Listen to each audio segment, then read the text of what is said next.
I'm just in awe of the universe. I wish that I had an accurate one. What do you guys think of all of those models? I don't even need an accurate one myself, but you know, that's up to each person if they really need that. It's we're trying to figure it out, and you know, the Gleason's map is the closest to what we observe.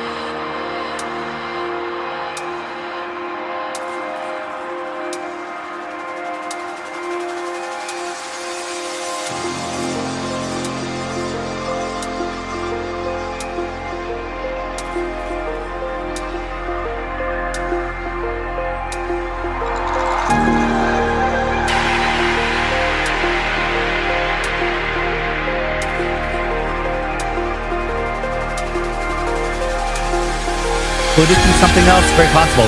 But somebody in the chat mentioned it, and there's a topic we want to talk about, and we've talked about it before, but we're just going to bring it up because there's a bunch of people that don't quite understand how direction could work on a circle map, right?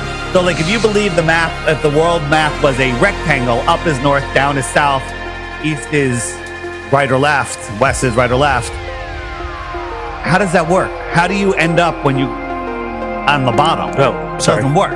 So on the flat map, on the circle map, we have our magnet. We can agree that our magnets point towards a magnetic point, right?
For somebody that's coming that's not sure about that laughs at flat earth in the beginning or that has never heard of it before, it's just good to show all of these models with the globe model, right, so that they could say people just don't know shit, like they just don't know. So how can you say in depth, right, you know, for sure that which is the trick, which is the trick that they use.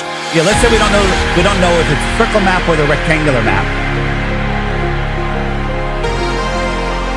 but on a ball south of the equator, you'd have to turn to the left when you're heading west to maintain your longitude, to maintain your direction. I just want to get it right.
the North Pole Correct. is magnetic, and that's why magnets point to them, right? Correct. So if let's say all of us were right at the North Pole, and we all had our backs to each other, and we all walked out 10 paces in different opposite directions, all of those directions are south.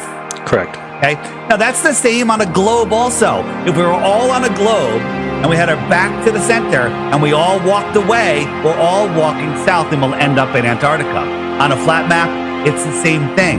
South is, by definition, the opposite direction of north. Okay. So when okay, good. Yeah. So go ahead. You want to? I'll continue, but you go first. No, I just have this question about east and west being circles, because I still think that people think that's a concept that Flat Earth introduced when it's the way that the world works anyway. Right. And anyone that doesn't understand that, get a globe, get a ball. Want me to bring up Google Earth? Yes, please. Okay. Well, no, we've seen that.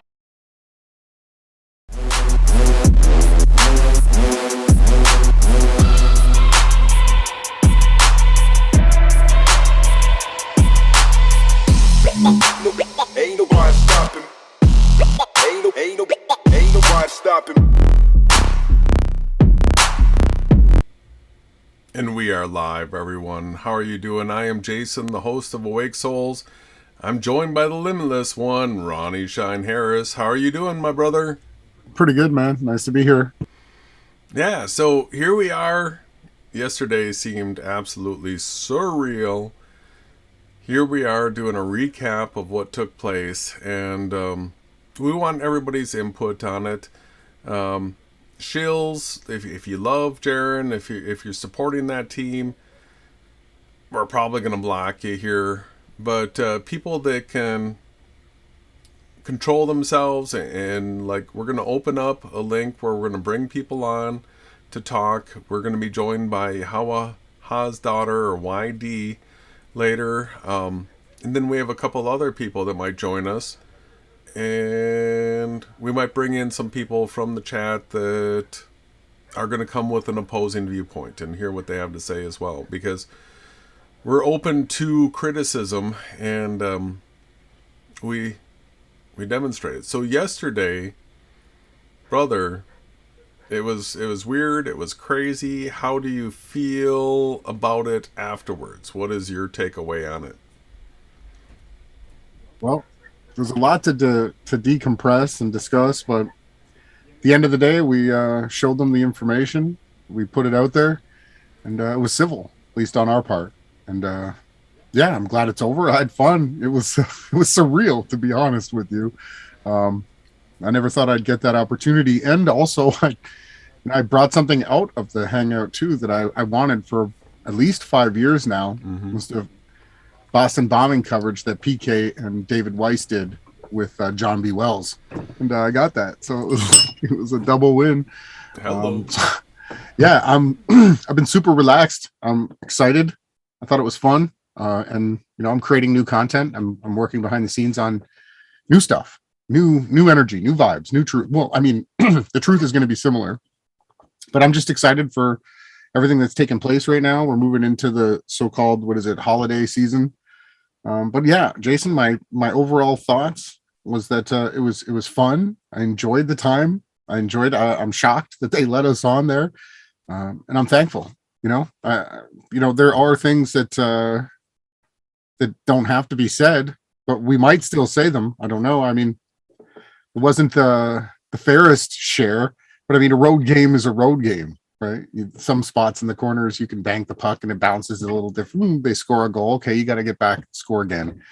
And I felt like we did great. I really am pleased with the information that we shared, and I'm looking forward to continue to go through it. Yeah, so I'm sure a bunch of people will be asking, well, why would you go on the Baby Truther show? Why would you go on there? And we're going to be explaining all that. So just the quick upfront answer, and we can go into more detail later, is I received an email from Jaren inviting us on. So now that put him in a position where if we decline the offer, he would say, okay, we tried. They're always whining and complaining that we never say their names, and we gave the opportunity, and then if we passed on it, they would he would obviously share the email and say, you know, well, we gave him the opportunity. So he gave us the opportunity, we accepted, and it was easy. So a lot of times he gave us roughly 2 days lead on when we were actually going live. So that right there, for a lot of people, if you've been fighting for truth and you want to put together a presentation or something like that, it would be probably too quick for most people to be able to prepare for and be able to go live and go into hostile territory. Like Ronnie was saying, this was an away game for us. But the thing is we know this stuff so easy. I'm like, okay, right? We'll just go to this site, and you can pick any location on Earth. You can pick any day of the year. You can pick any time of day, and we'll show you what the sunrise sunset angles are. So that right there is, it was a win-win, in my opinion, where we would go there, and regardless of how much abuse we were put in, I was prepared for them to have piles of crap being dumped on us sitting in whatever, like some sort of OBS mockery, right? We were going to put Alex in the hot seat. That's not terrible. It's just a hot seat between us. Like, we're just going to ask him questions.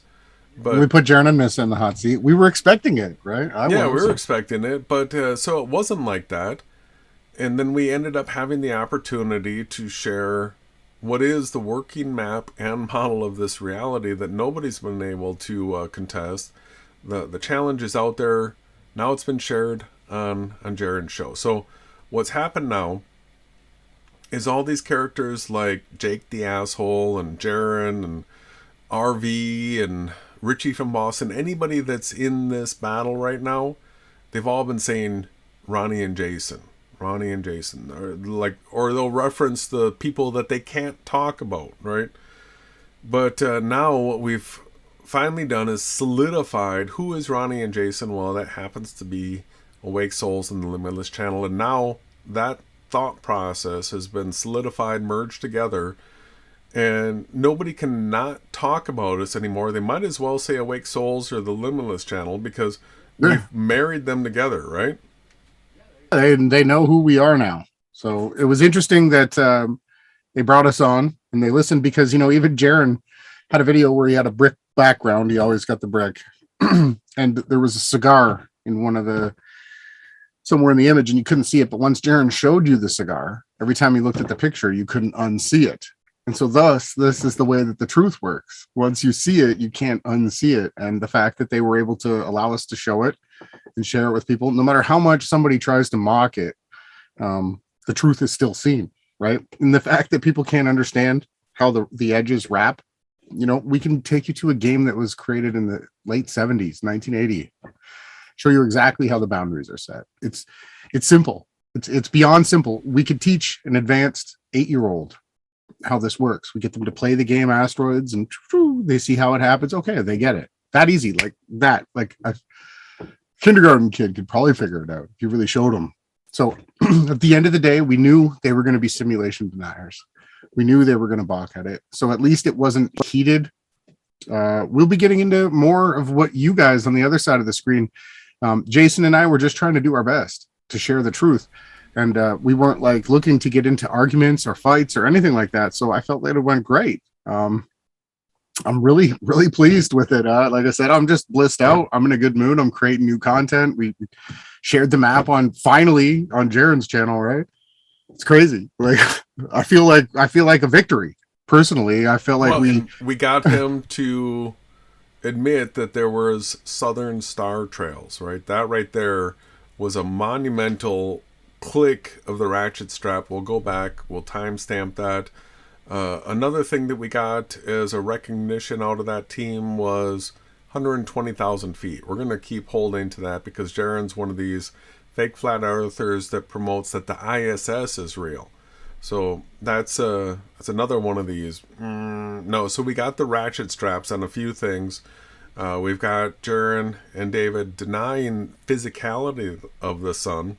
So now they're taking it non-material. There's a whole bunch of clicks that we got that may not have registered to everybody that's following along in this topic right now. But we saw them, we felt them, they're there, the timestamp exists, and it is going to be one of those ratchet strap, come along clicks that we're just going to take it, and we're going to keep going from there. So the content is not slowing down. One of the things that's happening right now is the time period that we're in right now is paralleling what took place about 4 years ago. Right? So that's when the original fake flat earth was destroyed by us, and then Jake the Asshole came out with the debunk of the AE map and model, and then that's when fake flat earth was really, really dead, completely annihilated. Now it's grown back into the position that it's in right now with Dirty Dave advice that he seems to be the money man. He seems to be the shot caller behind a lot of the aspects of the fake flat earth.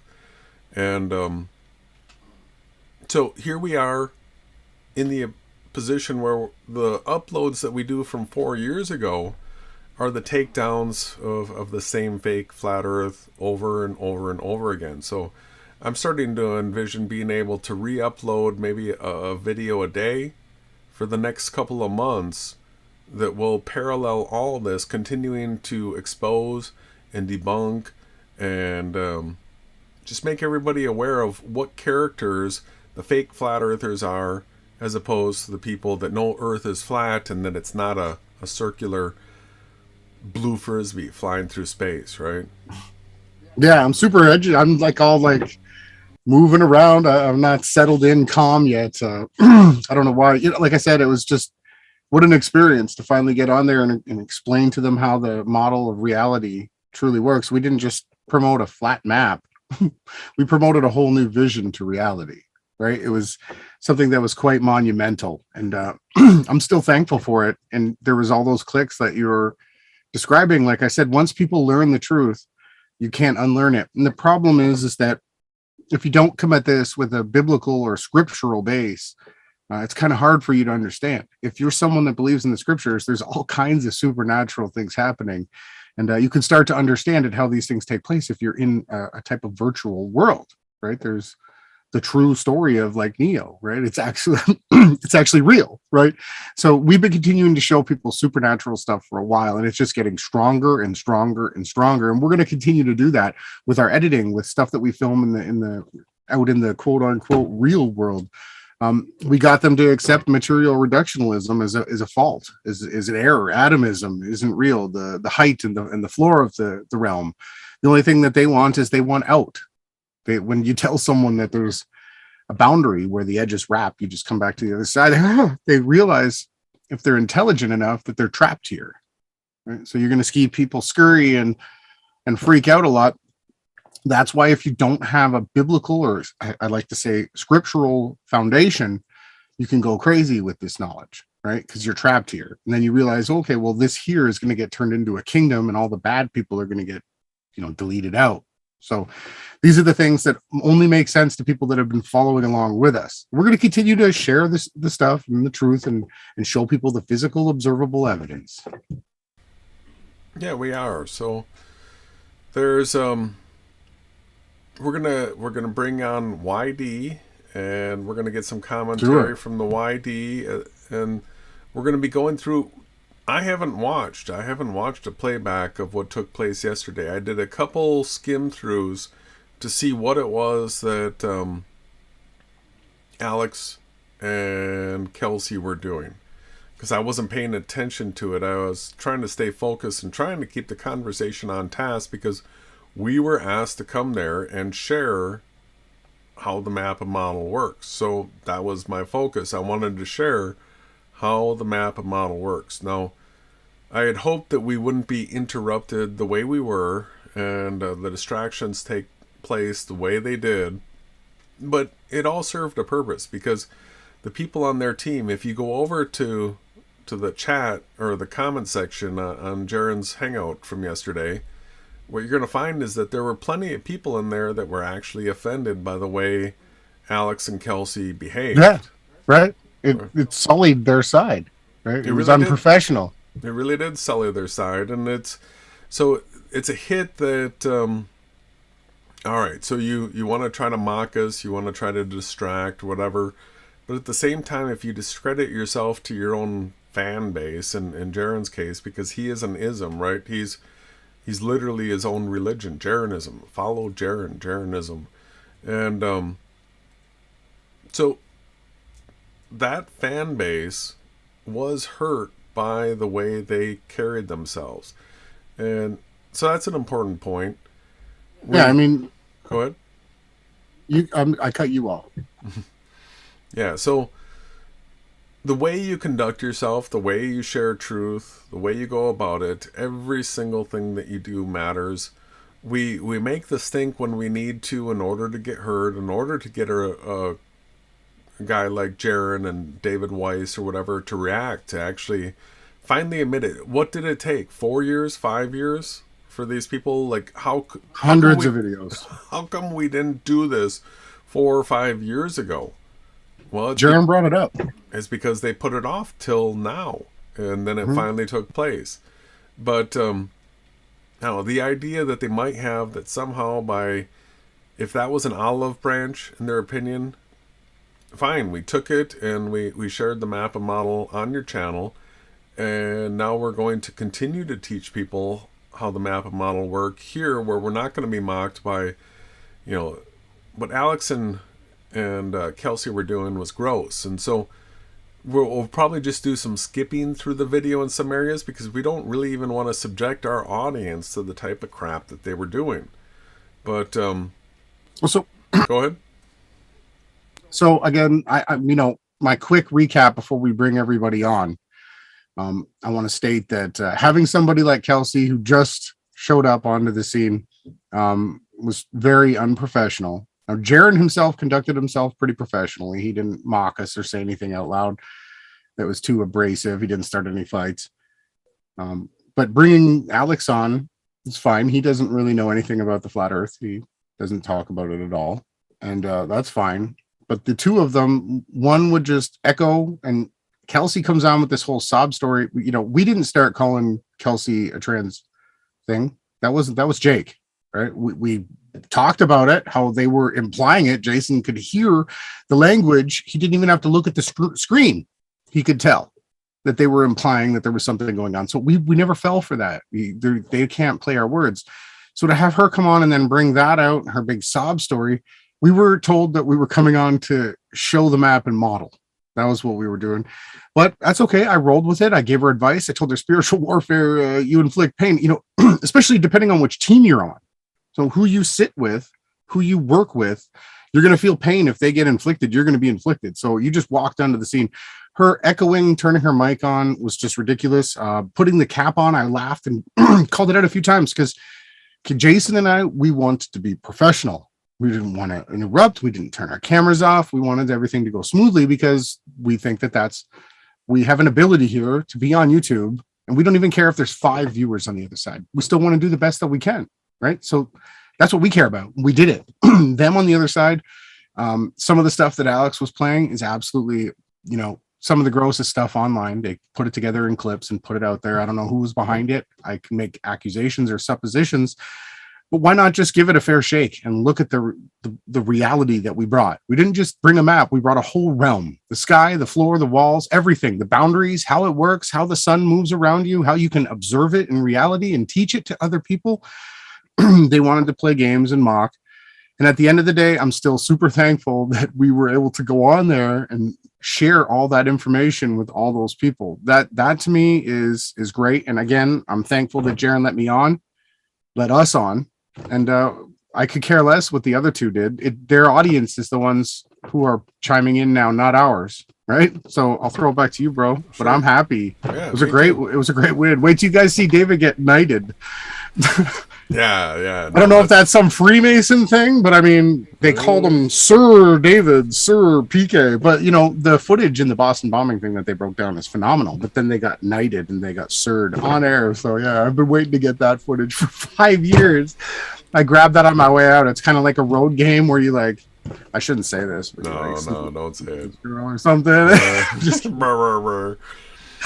Yeah, so there were two. I'm just joking. Yes, there were two things that came up in the hangout that we did yesterday that I do believe are being used as the takedown of TEAMYAHAWAHASHAI's map and model, right? So Big takedown. big takedown. So there's two things that they're talking about. One is the clouds that are down at the water in my original footage with the P900 from St. Martin.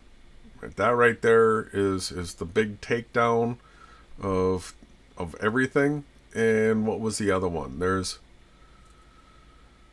the clouds and asteroids. So this topic right here, Clouds on the vanishing point and asteroids. So clouds they're big on the horizon. But we're going to go through that footage, and we're going to show everybody that you have to deny what you're witnessing in order to say that a cloud's not down at the horizon when the sun's coming up. So there's that, and then asteroids. So I just want to let everybody know we served that one up. We served it up. That was just put on a T. That was T-ball. Call it asteroids. Call the map that we promote asteroids. There's a very intentional reason behind it, because what they did originally was they came out with an MK Ultra term Pac-Man, and what they tried to do is code everything that we were doing to a Pac-Man model, which has anybody that's ever seen Pac-Man, it just has one path that it can go out on one side and one path that it can come in on the other side, and that right there would make a person, you'd be forced into a materialistic reality where the sun was like a physical object that was actually going through a portal from one side to the other. The moon, the stars, these things like that. That's an absurdity. We actually mock that concept. Now you would think that saying asteroids would somehow be a mockery, yet at the same time, if you actually look up the game and what takes place, when something goes across one of the borders, what it does is it wraps around to the other side at the same latitude, the same longitude, and at the same velocity. It's it's funny. It's almost like when Jaron put the paper together and poked the pencil through it. He was describing almost the boundaries of our reality without realizing it, is what he did. It's funny how that happened. And it's not that much of a question, because we can actually point you to the game created in 1979, released in 1980 of January, that shows you exactly how the boundary. So the big thing was when we came out and told everybody, hey, we can show you everything works perfectly on a flat plane, everything, no distortions on the map, how everything works, 2 polar points in the sky. We said it all. And people were like, well, how does the edges work? Right. And we tried to explain it to them, but now we finally found a way to virus into their minds that the edges wrap around, just like in the game asteroids. We totally want that, because that is absolutely how it works. And it's the boundaries that we can actually measure. Right. So it's undebunkable, you guys on the other side of the screen. Like NASA, bring us whoever you want, bring them. And the hilarious thing is, like, David Weiss's own channel, Jason pulls it up. There it is. The sun is literally interacting with a group of clouds. You can't deny it. You'd have to be blind, literally blind, to not be able to see what David's got on his channel. He got upset when I started sharing content from his own channel. He did. You're showing content from my channel. What? They didn't want us to talk about the AE map, and I said that's fine. I agreed to hold the exact stipulations that Jaron offered, and I did. I kept to them. We didn't debunk the AE map. Jason had said it would be a much different presentation if that was, but people could come and click on the channel and watch it themselves. Yeah, so it wasn't a debate that we did. That was not a debate. There was no format where we were going to be allowed a certain amount of time that we didn't know rebuttal or anything like that. We got a good amount of time. They didn't start doing the nonsense till well after the 30 minutes that they offered us. In all honesty, because Jared only offered us 30 minutes, and if it was good, he would say more or whatever. But honestly, what I'm trying to explain to you guys is that you can go out and observe the sun rise out of the earth. You can watch your own eyes. Go out and look, or you can see it come through the clouds, descend through clouds, brighten up the top, descend through, and then brighten up the bottom with a shadow above it. There's no other way for me to explain to someone on the other side of the camera. I know your mind is like fried out. There's no other way to explain it, that the sun literally came down through those clouds. There's no refraction. We don't play these ad hoc theories. We're not ball earthers. We don't need to bend things around and create room lines and nonsensical loxodromes. We don't need any of that nonsense. We throw the garbage out and we hold fast to what is true. And unfortunately, as dumb as they want to play, right? All their other team and all their comments, oh, we just don't understand it, Dave said. He doesn't understand the game Asteroids. He's never played Asteroids, right? Never.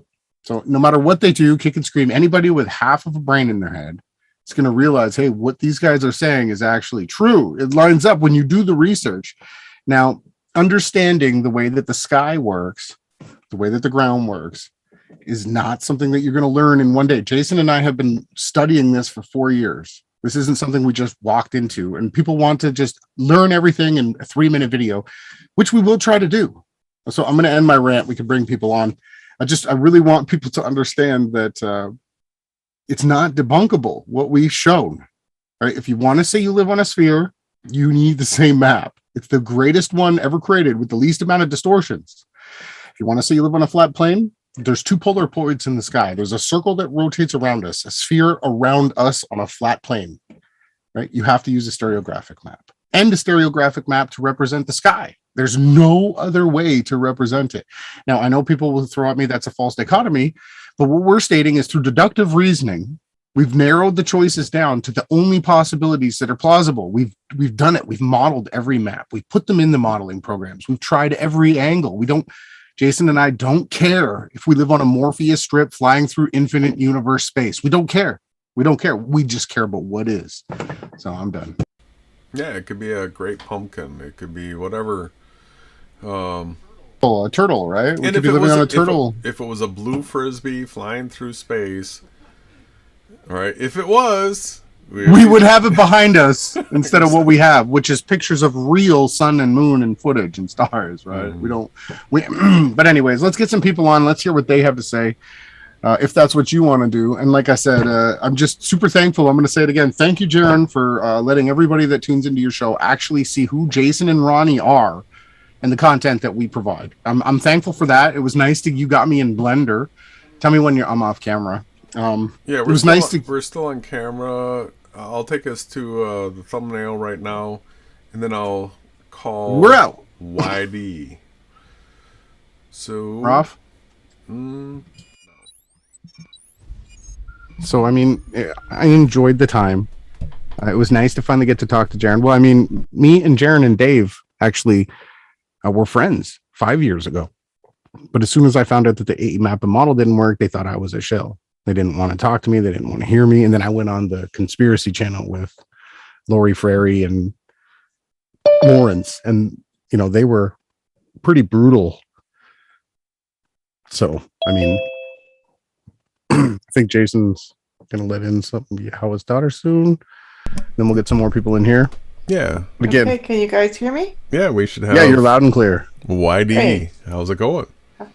It's going good. How are you guys? Doing well. So Interesting 24 hours. Yeah, interesting 24 hours.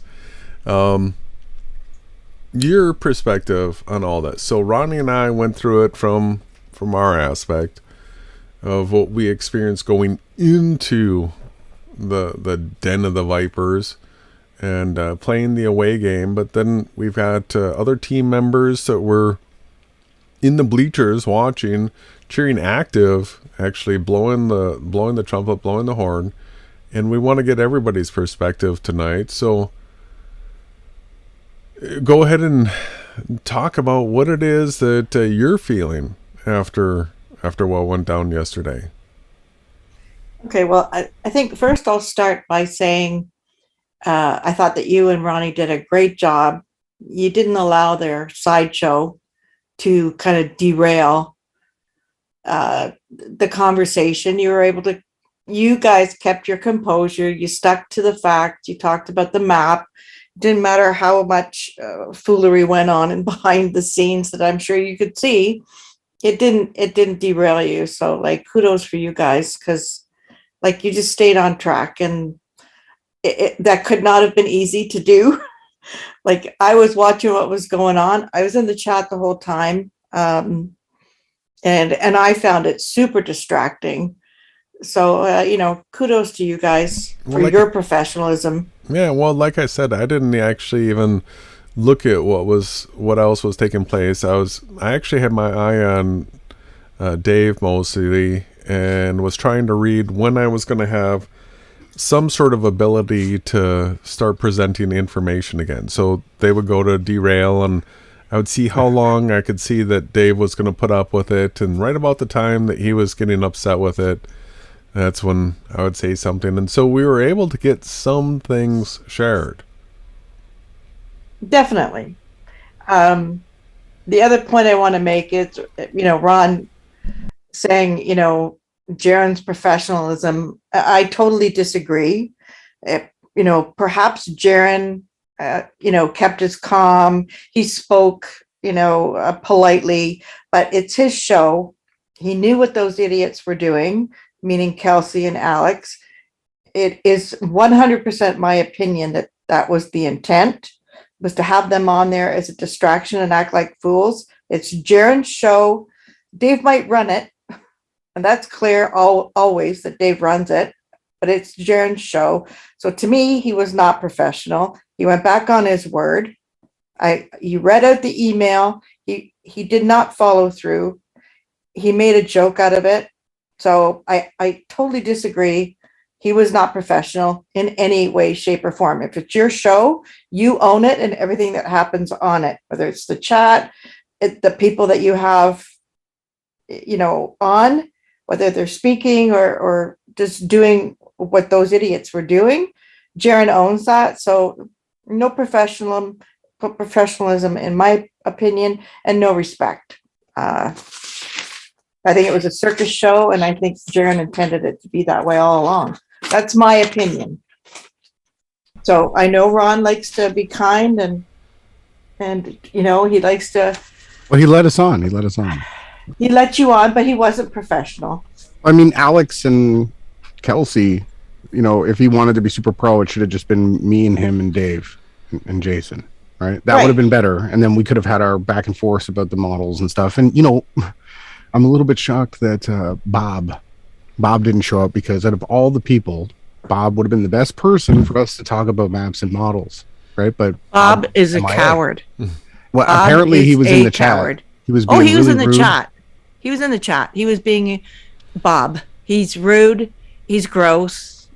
He has nothing to add. He likes to call people names. Nothing intelligent about the map and the model. Censorship, right? He was just gross. So it's interesting. We got someone in the chat. I just want to hold your thought there, please. Okay. Verk June says, related to that yoga Sanskrit text, talk about the world being Maya or an illusion. That's what Chris Geo and them talk about. And then she can be personified as a trickster, and then implies some kind of simulation. So we teach that this realm was created by Yahawahashai, the creator of the Holy Scriptures. And he explicitly talks about not following any of these idols. So whatever Sanskrit text you bring, we already know that it's just a false idol. We don't teach that you were in a simulation created by some kid or a nerd in the future. The Holy Scriptures are literally the script of the simulation. That's what you get here. Just wanted to let Verk June know that. Well, I mean, again, this is another example of somebody hears the word simulation. They hear the word firmament and they get super triggered, and they go off coming up with all of their own imaginary, what it means, what you're saying, and they twist it. And that's another example. But about Bob. So yeah, Bob was just being Bob. Bob is history. He's old news. He has nothing to offer.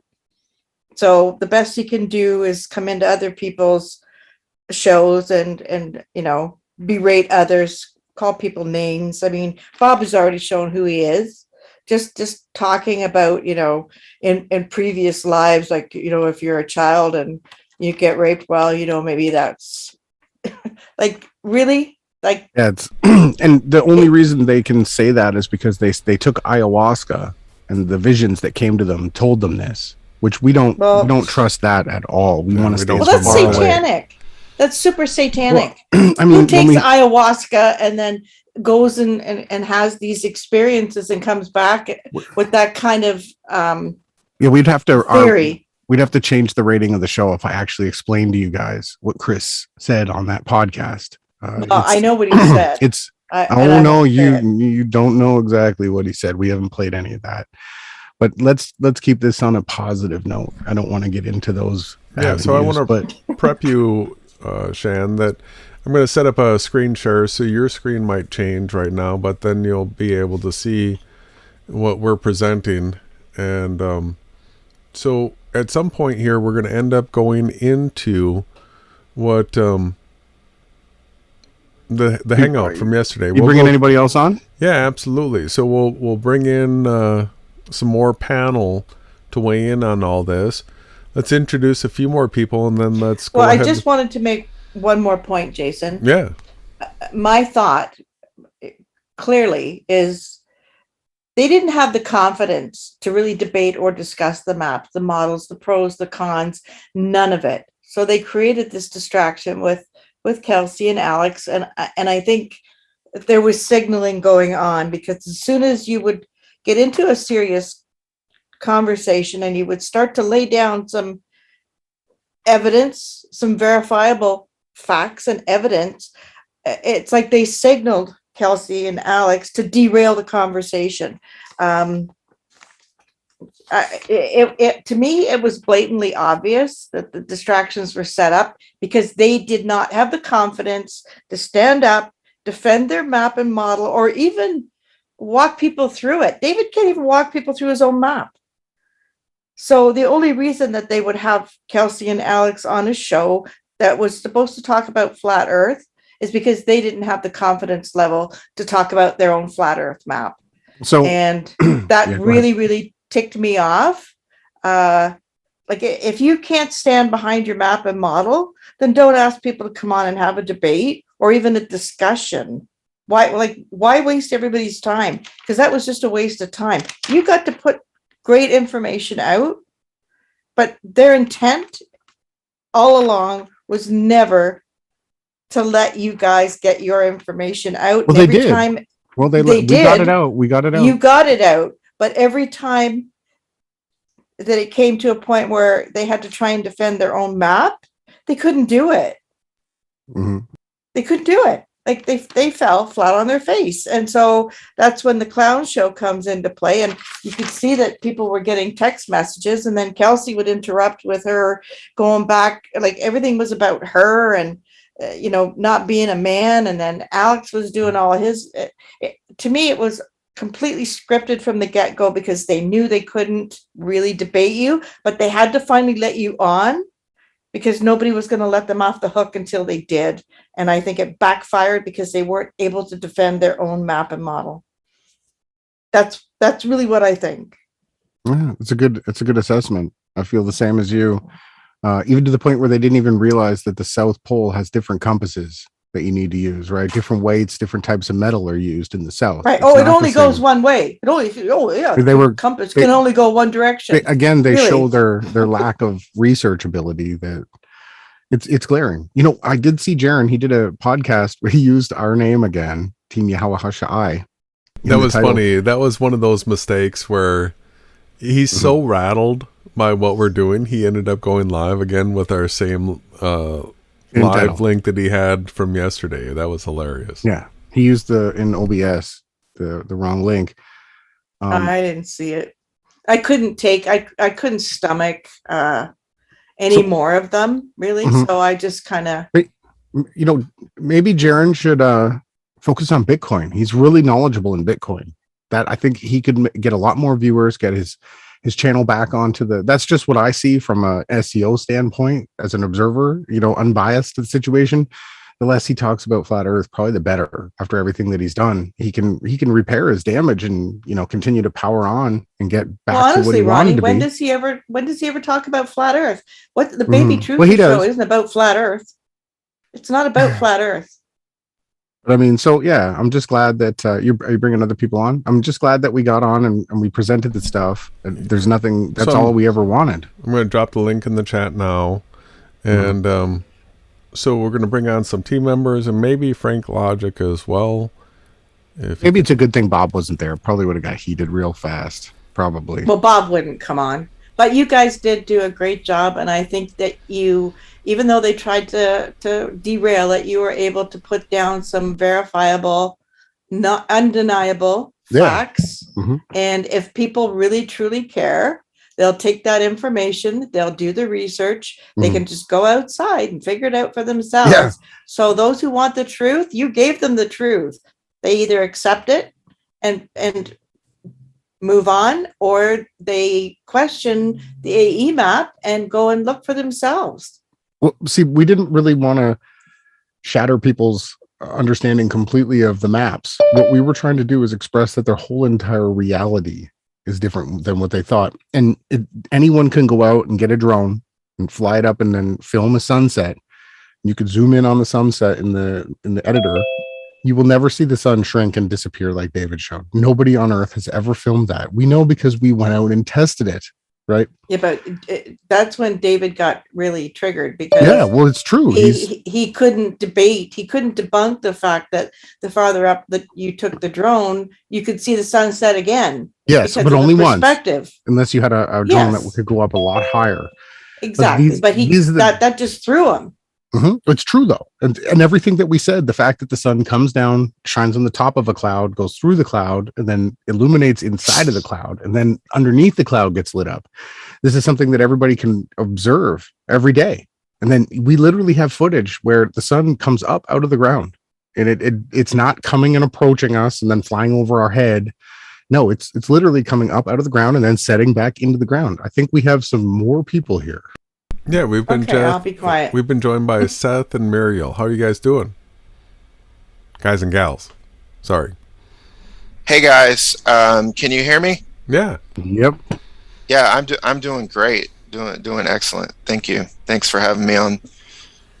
Yeah, absolutely. So we're gonna get some perspectives from across the board here. So Ronnie and I have ours, and then we have Shan's, and we want to get your perspectives on what you guys saw yesterday and what you think is going on. Well, let me tell you, I was right there, right at the beginning, actually before the show in the chat. And, I even announced that, I'm from Awake Souls channel, and I'm not going to troll your chat or anything like that. And a few minutes in, Bob came blasting in there, just blasting away at you guys. Some inflammatory statements, saying that he said he's got a shovel for you guys, and I can't remember exactly how he put it. And then he said you guys are gay, that you're fags basically.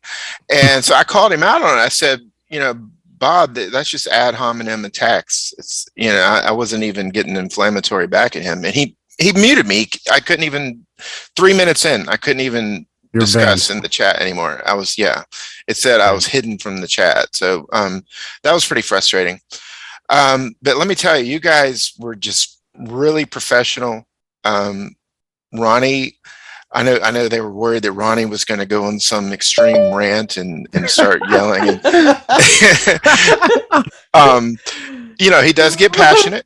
He gets very passionate, and that's just his nature. And he has such a zeal for the truth. And but Ronnie, you were so on point. Jason, you guys were just excellent. I'm just can't say enough how, in the midst of, it was a strange environment to be in for you guys. Oh yeah, it was, especially too being at 2 o'clock in the afternoon. Everybody knows we don't go live till at 8 every day in our time, Central Time. So, and it was you probably had to take off from work to do it and everything too. No. Well, I jotted a couple things down I'd like to discuss briefly. One thing that I learned before you get going. Yeah, sure. Let's go ahead and we've got Muriel, we've got Joseph, and we have Frank Logic in here. Let's let everybody say hi, but you are queued up first with comments, questions, anything you want. So, absolutely, thank you. Yeah, I just want to acknowledge everybody else that's joined right now. Hi. Hello. Shalom. Hello. Hi, Mimi. Hi, everyone. Hello. How's everyone doing? Bonjour. C'est tout nouveau ici. Oui. How's Montreal? It's good. It's good. It's a different place again. We've lived in Ontario, Alberta, and now we're in Quebec. You're all right at hockey there. It's cold, right? Mm-hmm. There's lots of rinks. Oh, it is cold. Mm. It was 83 here today, everybody. Oh, stop it. Stop it. 83. Just rub it in, It was Jason. Rub it in. minus- I am going to a little 12 bit. here You right should now. be here. Yeah, yeah. Yeah, everybody should. All right. So we've got Muriel. We've got Joseph. How are you doing, Joseph? Good. How are you guys? We're doing Awesome. well. Everyone. Mimi, Okay. Seth, YD. Yeah. Thank you for Hey, joining. Joseph. And we also have Frank. You got your microphone figured out, Frank? Yeah, how's it going, fellas? How's everybody doing? Shalom. We're doing Good, well. good. Thank you for joining.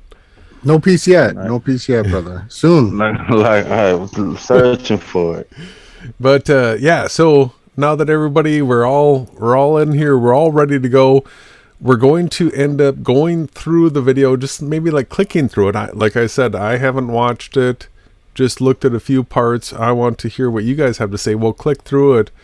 I'm going to go ahead and bring up that video. But Seth, what were your comments that you wanted to start with? Yeah, well, I learned something from, I've watched pretty much all of your content on your map and model.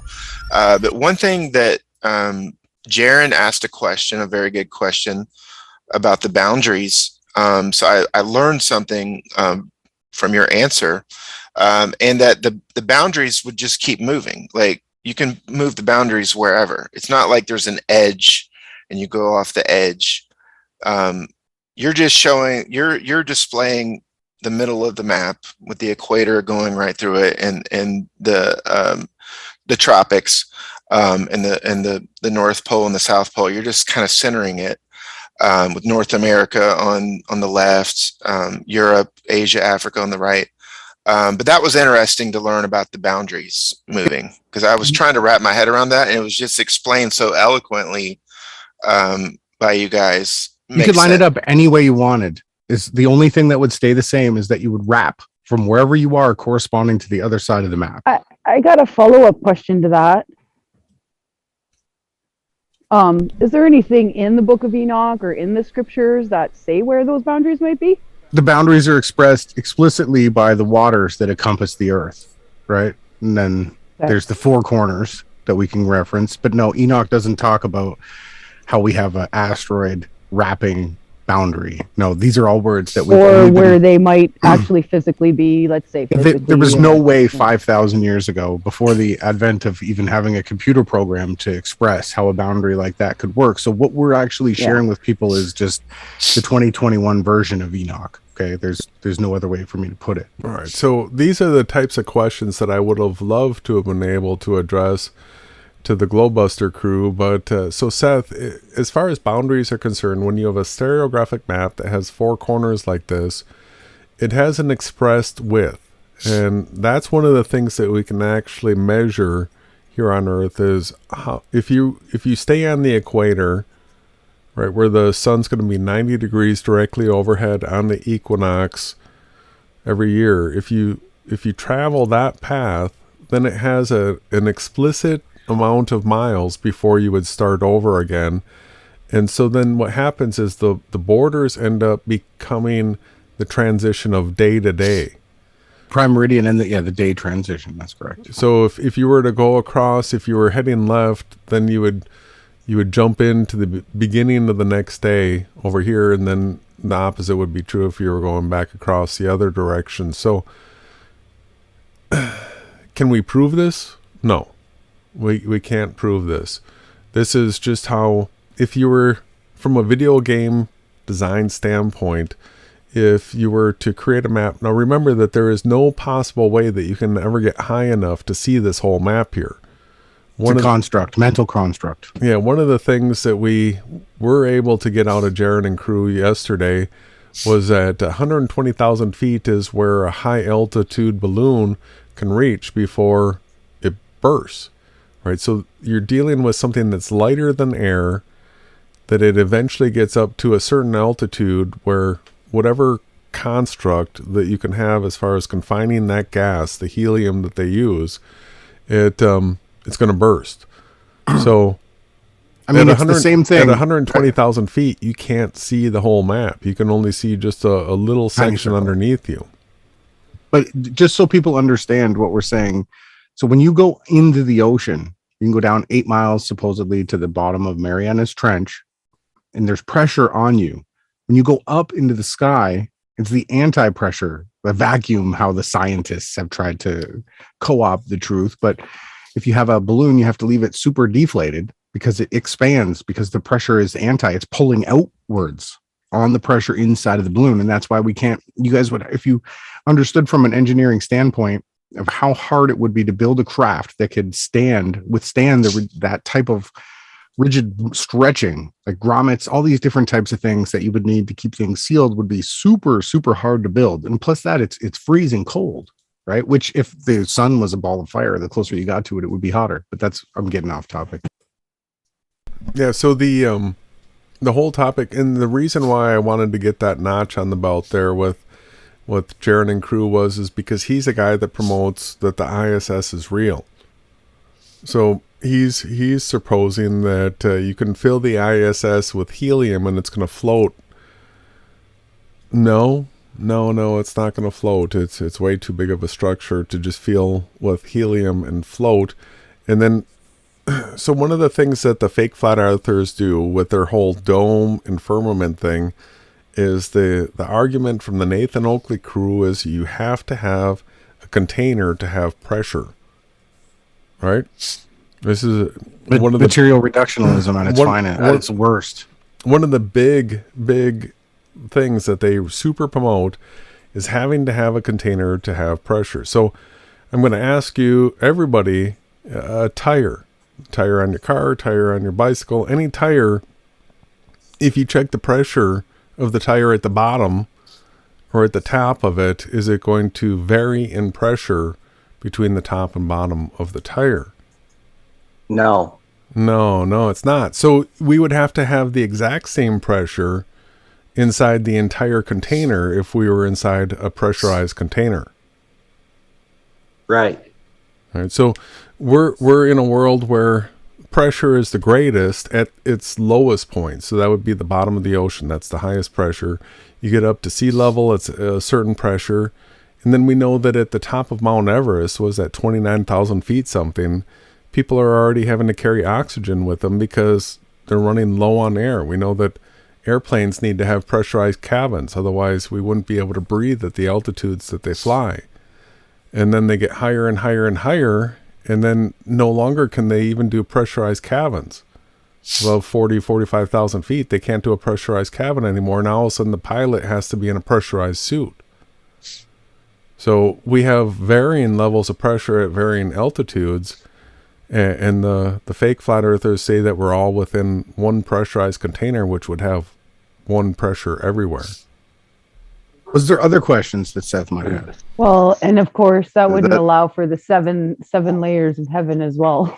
So well, the 7 layers that you referenced to were the heights of those are the heights of the luminaries. Those are the heights of the luminaries, the 7 wandering luminaries. There's a whole bunch in there that just cannot be, doesn't, in my mind's eye anyways, it doesn't make sense that it would be inside of a container at all. So I guess for the student flat earther, then I guess we may learn from fake flat earthers, so-called. So I guess that tire reference makes a good explanation as far as pressure gradient goes, or as far as understanding if there needs a container to contain pressure of sorts, or the firmament or dome. That wouldn't make sense with the concept of the altitude and losing oxygen and different. But it's composed of a lot of other another other oxygen like gases as well. So it'd be less oxygen, but it'd be other hydrogen and other kinds of gases that go up. Yeah, so we have two lighter than air elements that are referred to hydrogen, which is so fine, so porous, it'll actually go through the membranes of most things. So if you try to fill a balloon with hydrogen, it's just gonna go through the membrane. If you fill a metal container with hydrogen, it's actually going to go right through the metal.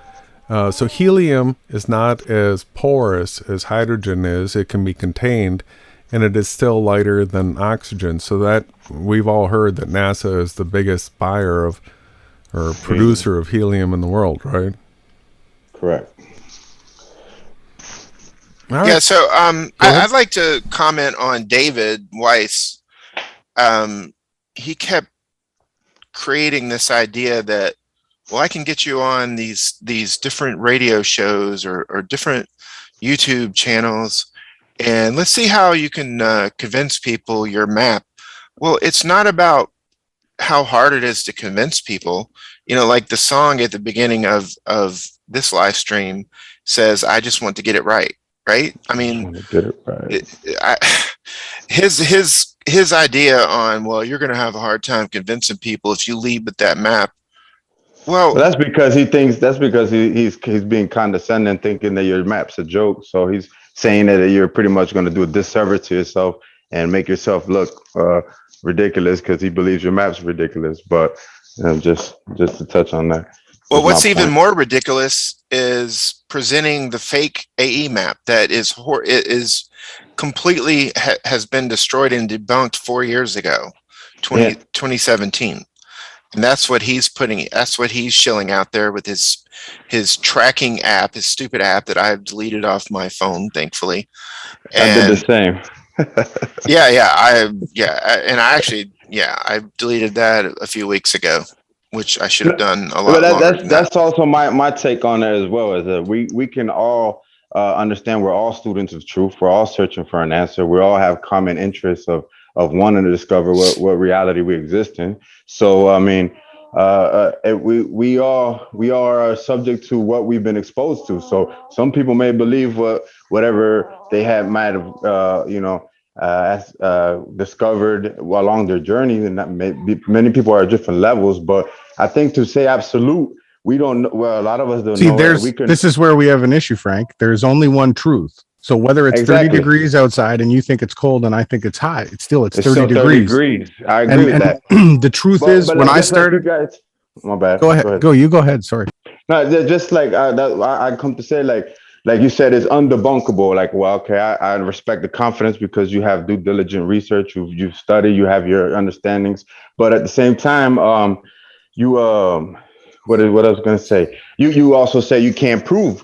We just said afterwards you can't prove that that's what's occurring, but that's what you guys proposed from what the model is presenting to you. Yeah, the boundaries. So that's the only part of it. We can actually show the rise and set angles of every luminary from any location on Earth, on any day, at any time.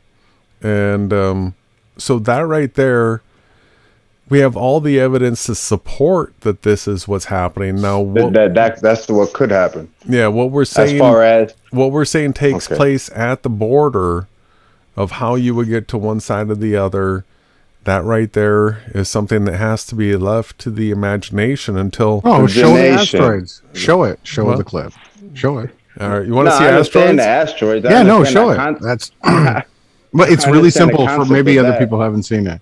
Let's show it. Let's show people. So this was created in 1979. They released it in 1980. So for people that, I'm 49 and I played Asteroids when it came out, right? But there's other people that are a little bit older than me that might have missed this. I think anybody younger than me probably knows what's going on here.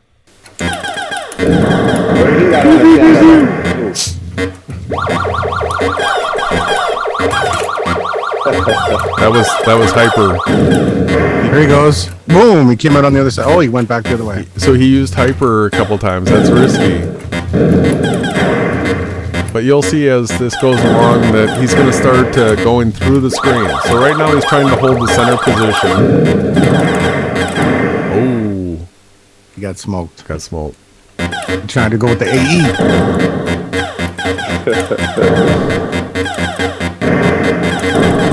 Come on. He got smoked again.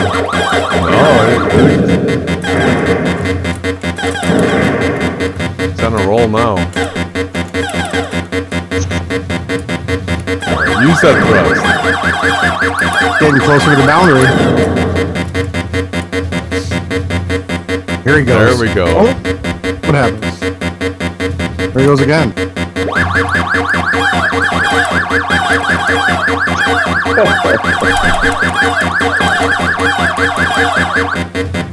Even the bullets wrapped. Yeah, everything.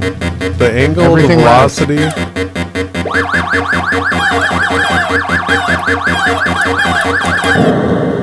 So again, at whatever speed you cross the boundary, you come on the other side at the same speed. That's it. There's no morph, there's no jump, there's no anything. It's like walking through a Stargate. He's flying right now.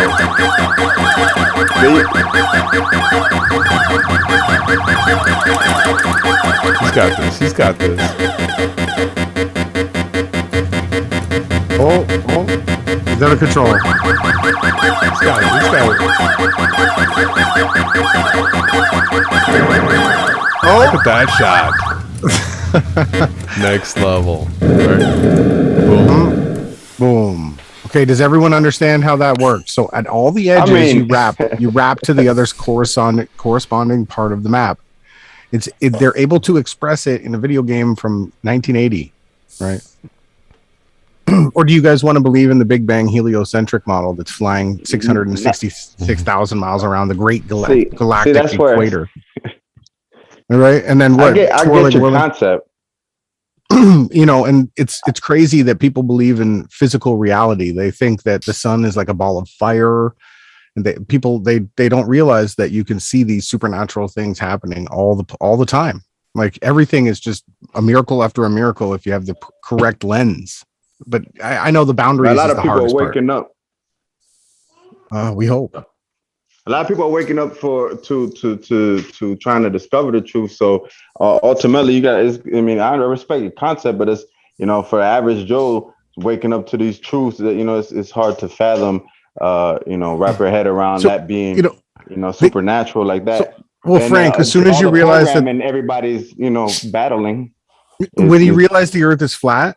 It's like it starts to go crazy if you actually start trying to prove things. And the only thing that you'll come to is that we know this through deductive reasoning. You'll come to the same exact place we are. And the scientists already have too, and they just mock it.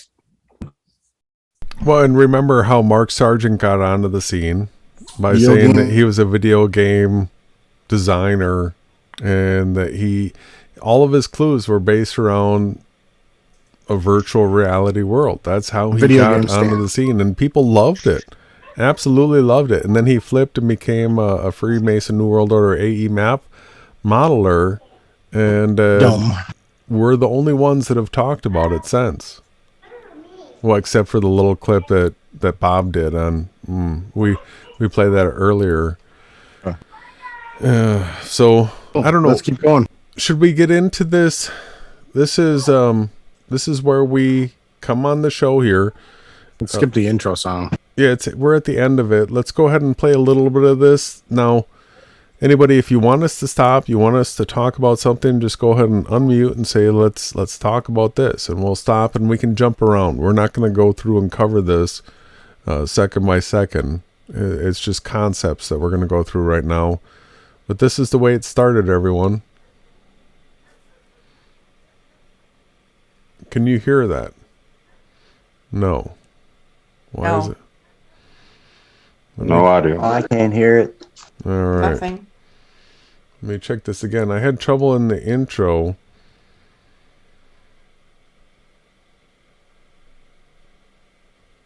Let's see if this works now. You getting hacked? Yeah, it kept on switching my audio input. That's and welcome everybody to the Baby Truth Show, episode number 31. Nobody's hearing it right now? No. No, just hearing you guys speak. All right. Just put the thumbnail on. Thumbnail, and then I'm going to stop the share and then reshare. So maybe with having people join, it glitched out. So you should get a reshare, and we'll see if this makes a difference.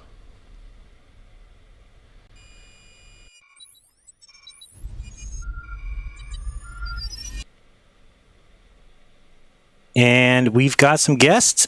It's going to be a fun we're one. back. So welcome to the show. If It's good. We're good. We're good. Cool. Good to Jason. go. All right. anybody doesn't like that intro song, they've got something wrong with them. Just got to tell you. Just got to say, it's got to get you moving, get you grooving. It's just me. But I heard Alex singing, and Alex, you're not allowed to sing during the intro. I know, but I got to start off by saying, Jason, Ronnie, thank you for coming on the show. I bailed out at the last minute. I was a chicken, and not very rarely do I chicken out on stuff. So you guys are very We gave him scary. lots of time. He had lots Can I of time. say something about that? Yeah, absolutely. I don't think he chickened out. I think his handlers pulled him because they knew he couldn't stay on script. Yeah, so we Customer service voice. had heard from Alex that he was going to join, then he bailed on us at the last second. We covered all that. So he's making his apologies for it, which is fine. Whatever.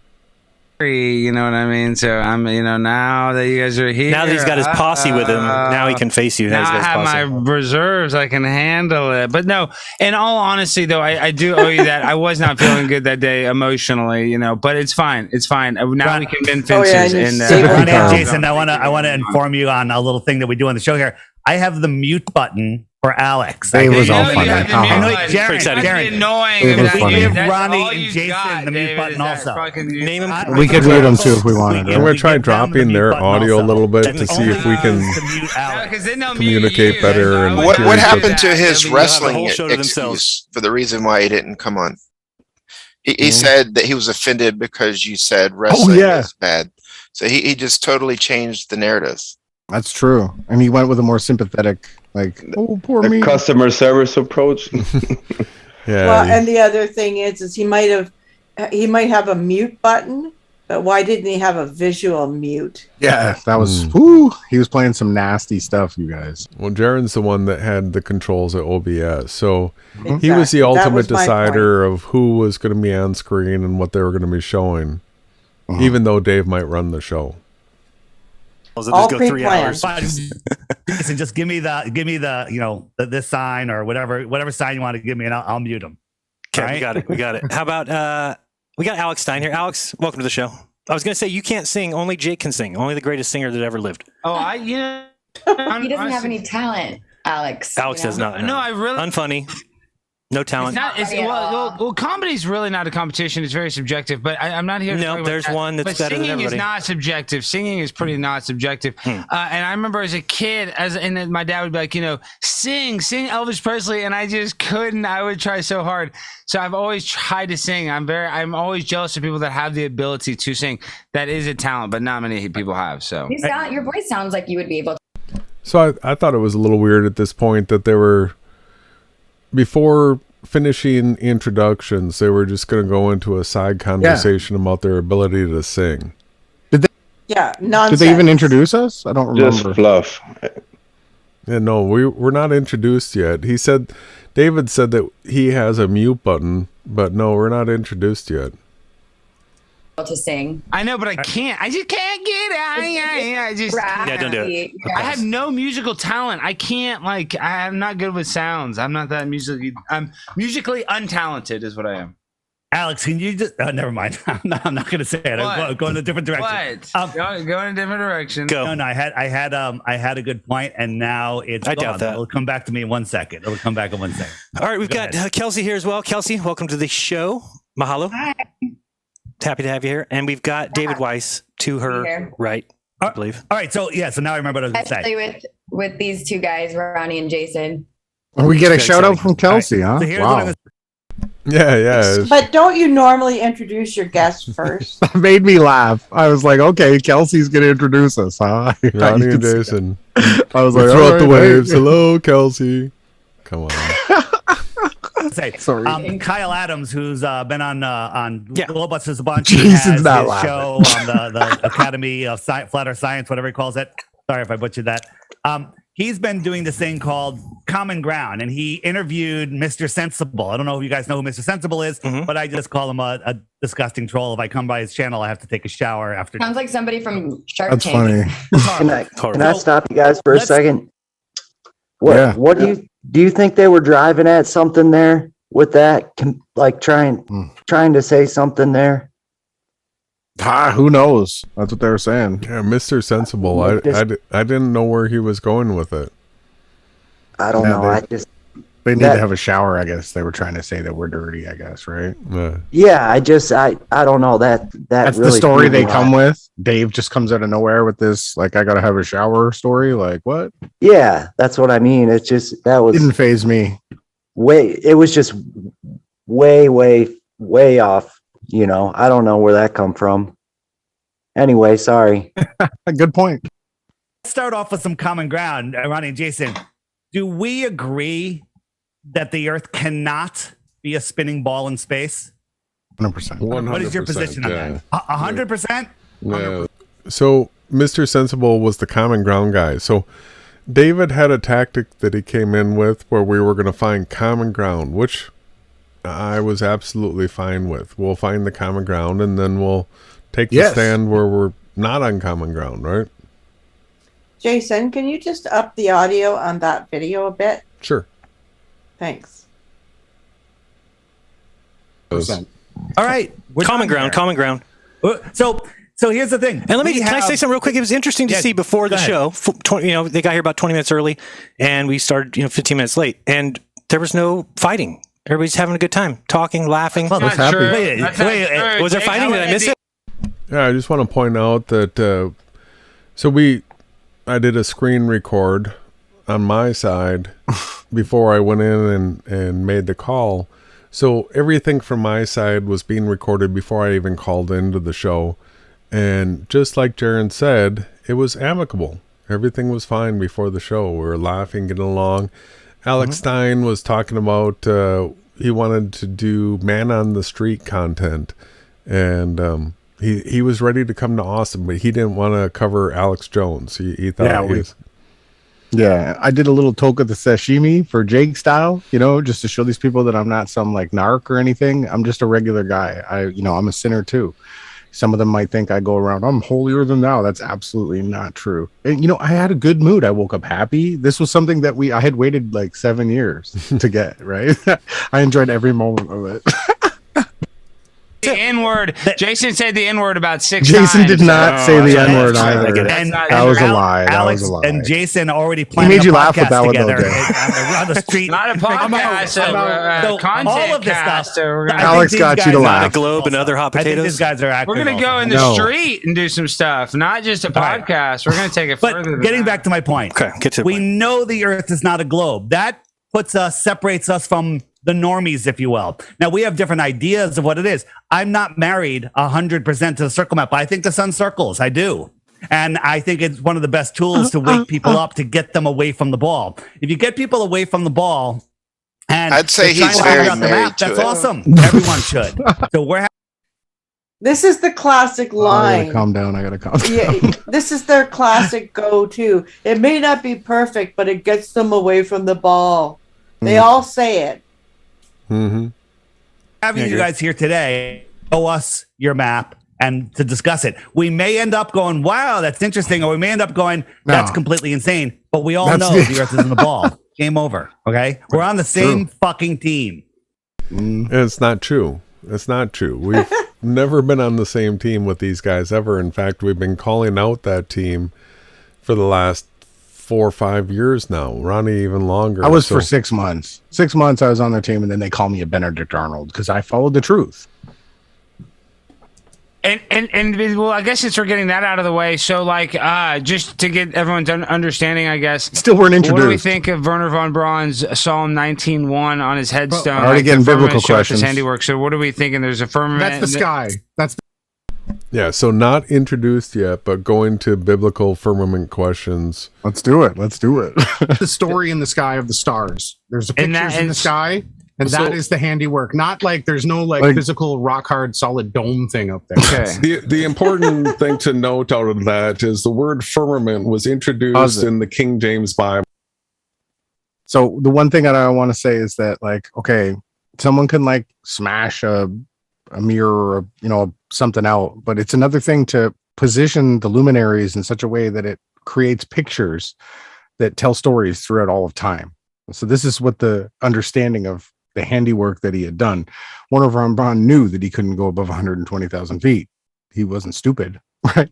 So he didn't put that on his tombstone to promote that there was a dome. Right? He put it on there because the brilliance of the way that the sky was created. He gave honor to that. I actually it was the like first time that viewpoint. Great point. Rakia had been translated to a word like firmament. So what you do is you go back to the original Hebrew and you see that Rakia meant vast expanse. It could refer to the sky, it could refer to the ground. So there was, when the word firmament was introduced, it sounds like it's a solid dome, right? It's firmament, but Rakia means vast expanse. So that's what we talk about when it comes to that, because everybody likes to use the word firmament because it sounds like it's a dome. Doesn't it also right? say it's beating out iron? That's a mistransliteration. He was likening it unto being a reflective surface. That's how they made mirrors in the olden days, right? The sky is reflective. Yeah, these are all things that we've gone through. This, all you have to do is look at these words that are being promoted by the people that promote the Freemason New World Order AE map and model.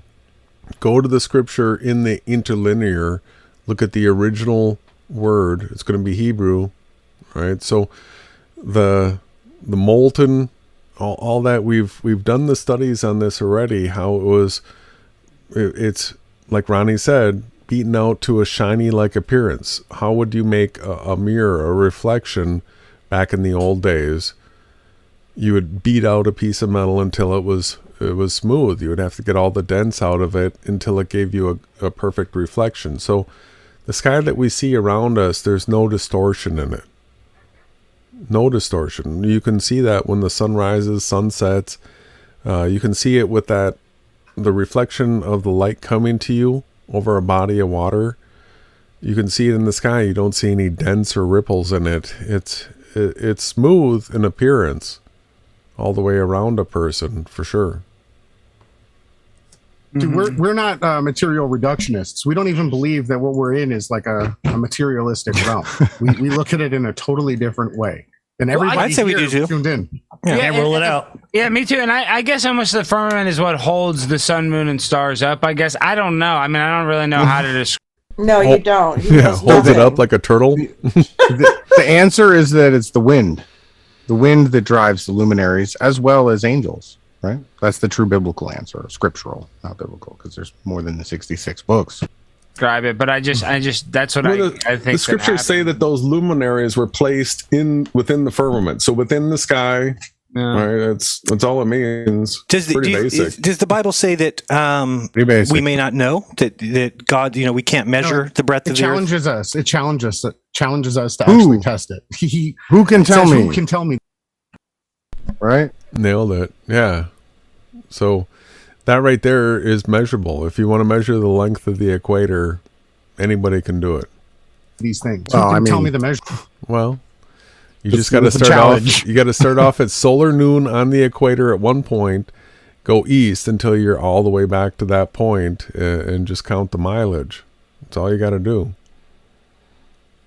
Right? So it's a challenge. It's not like you shall be blasphemed. Because we can actually measure the length of the equator and come up with a fixed amount of miles for a width of Earth. Just by the sun. The only thing we really are going to be talking mostly about is the sun. The only thing that we can actually, all of us, and measure things off of is the sun, the amount of daylight hours, where's the sun going, what's it doing?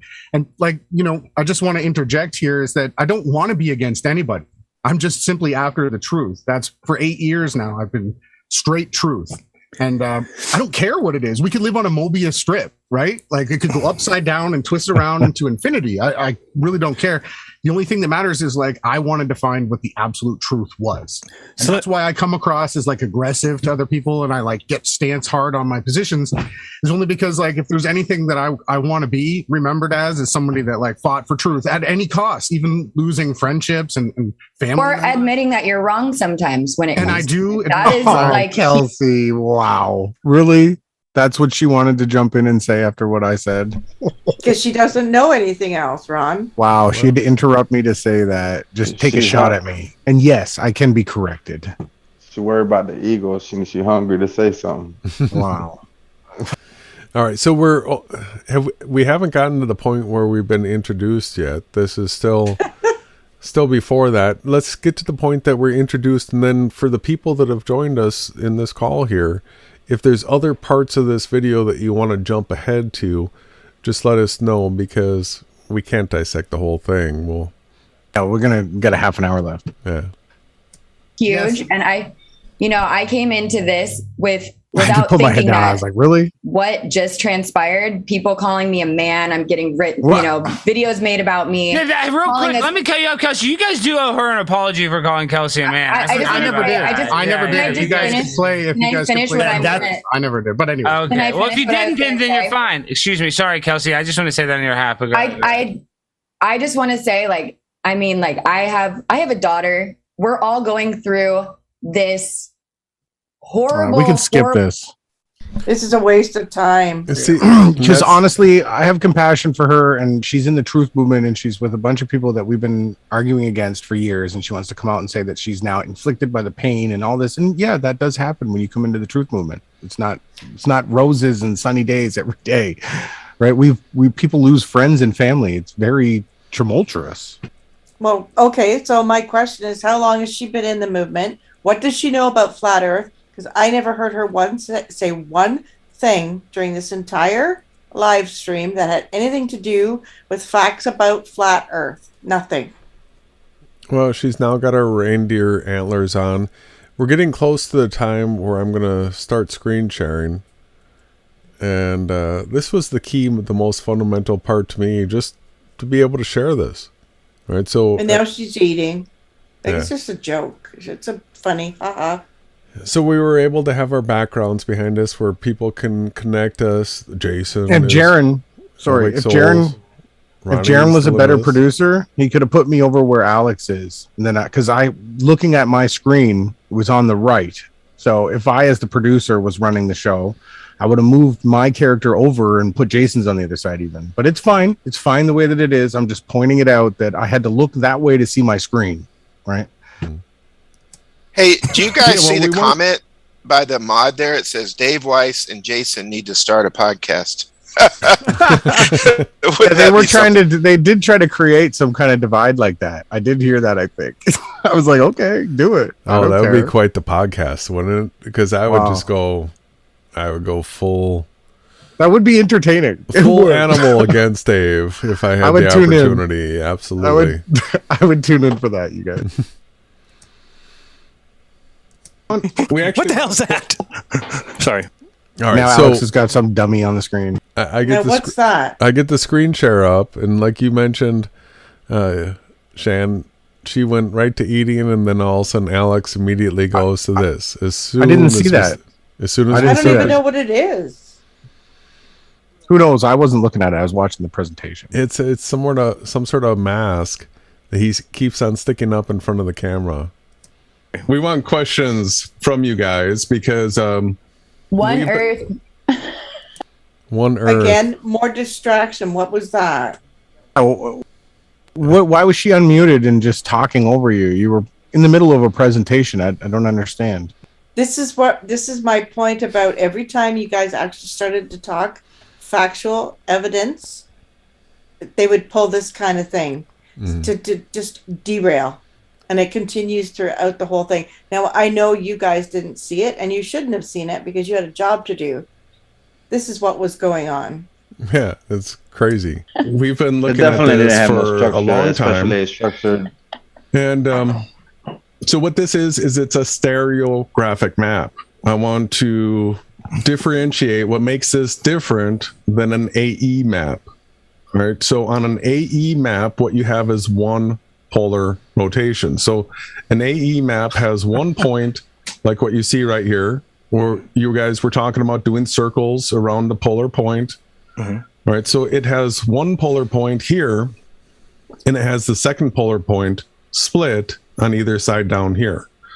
So it's two polar points, the same amount of lines that come into, these would be the longitude lines right here that are wrapping around here. The same amount of lines that come into the North Pole are coming out to the two half South Poles.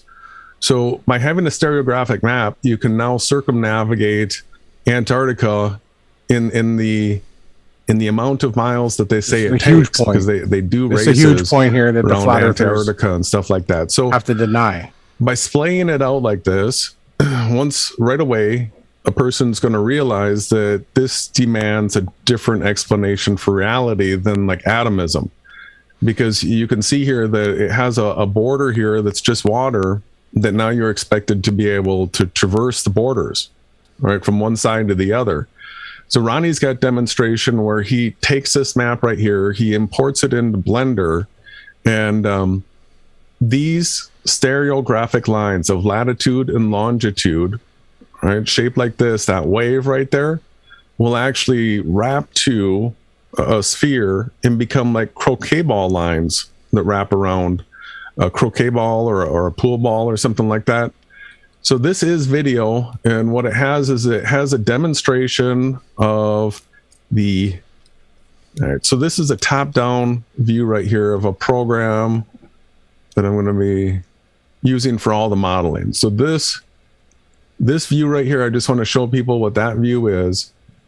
It's this website right here, where you're going to be able to see that we can move around to any location on Earth, any location, any day of the year, any time of the day, and we can actually see what the sunrise, sunset angles are anywhere. So this is all built on a flat plane. Pay attention, all the geometry that's in all of this is built to a flat plane. I'm going to set, I want to show, I'm actually surprised I have their attention at this point. All right, so it's there, right? They were paying attention. It was amazing to actually get that far without being interrupted, and they're actually. You got Alex leaning in watching. You got.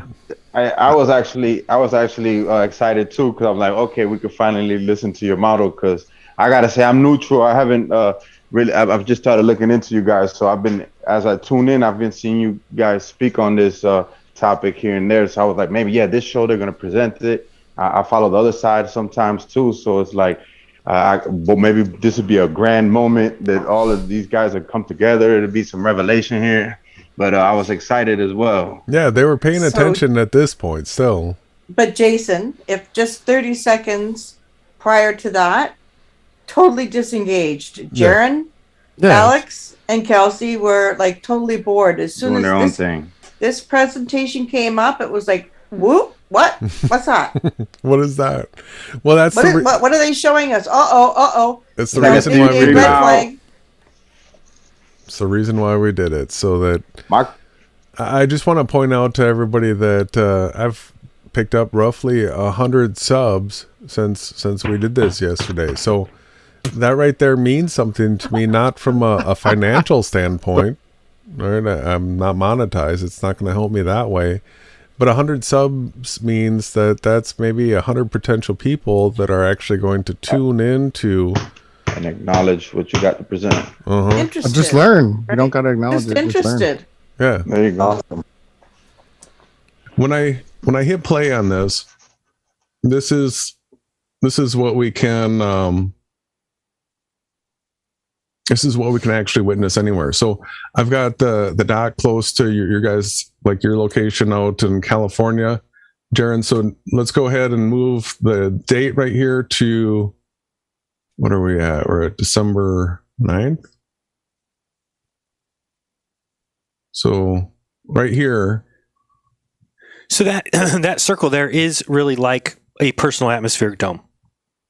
But A personal, there's no personal dome, atmospheric dome. well, when we say But dome, we're not talking about any dome. It's a The sun traces a circle though in the sky. Yeah, so you can tell, and one of the things that you can do in here is you can change scale. So let's take a look at. You can see there's the analemma. I'll just wrap out a few things as it goes. There's also 6 This is sections oblique on or either oblique. side, one in the east and one in the west, that delineate the path of the 6 sun gates being throughout a open. whole year. There's your gates, your portals. We just explained to people where they are. I'll say it again.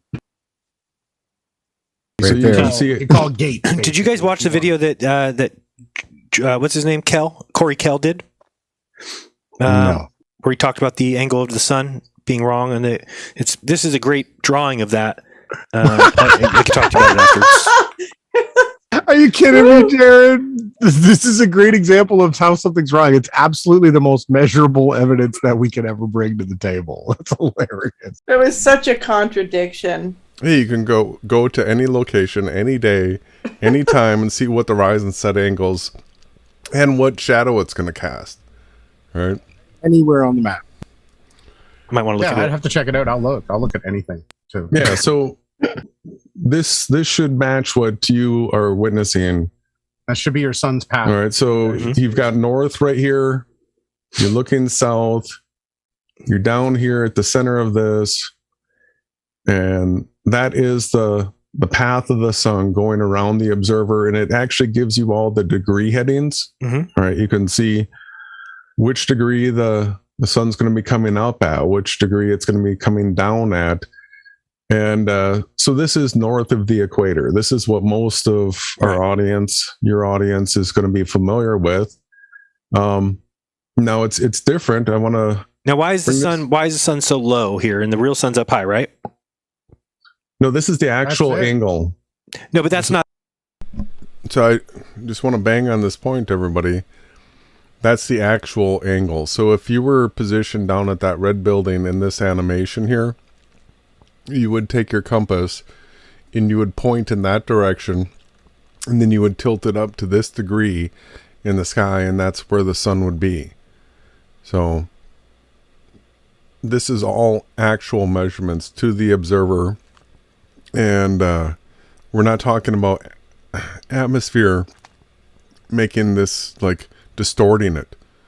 No, you actually just look where the sun is, you point at it, and you take your azimuth, which is your compass heading, and your altitude, which is the angle up in the sky, and those two measurements will plot this out. That's all you need. That's not the actual sun, but what we see right there, a little red dot. Yeah, that's so it is casting the reflections down here on the ground.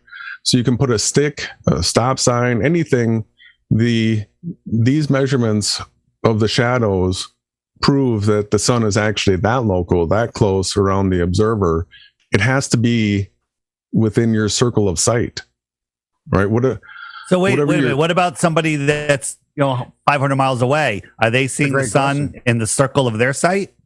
Yes. Yeah. So watch. So we're talking about. Absolutely. Is there anybody that's here with us right now that has a question about that? Because this is one of those things that when you're talking about stereographic maps, you're talking about being in a simulation, and you're talking about sunrise, sunset angles for a location. Is there anybody here that has a question regarding that? Because we can talk on that topic right now.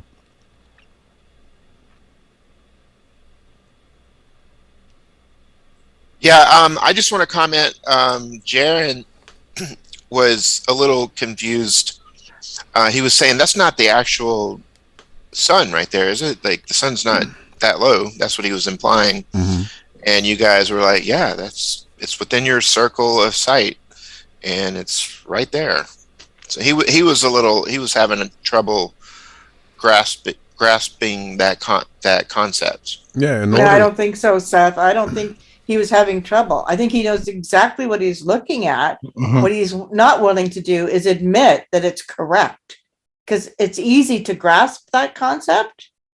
He just wants to act like this doesn't make sense to me. He knew exactly what he was looking at. Okay, so with this model, what you're saying is that a point of observer is you're going to have a 3 mile radius from where you observe the sky, and then anybody's in that within that 3 mile radius will observe the sun in the same location. And if you were further on the map, say southern or a different position in the map, you'll be observing it from your 3 mile radius, and it's still in the sky. For us, 3 miles, 3 miles might be a little bit of a straw man argument. So the distance 3 miles was mentioned by Ronnie multiple times in this hangout. 3 miles is the height that the typical observer, if your eyes are 6 feet above the ground, and let's say you're right at sea level, 3 miles is when you're going to start seeing things disappear. Vanishing point. Start seeing things disappear from a vanishing point. So now if you increase your elevation, your circle of sight expands. So the higher the elevation you have, you might have a 10 mile. You could have a 20 mile circle of sight.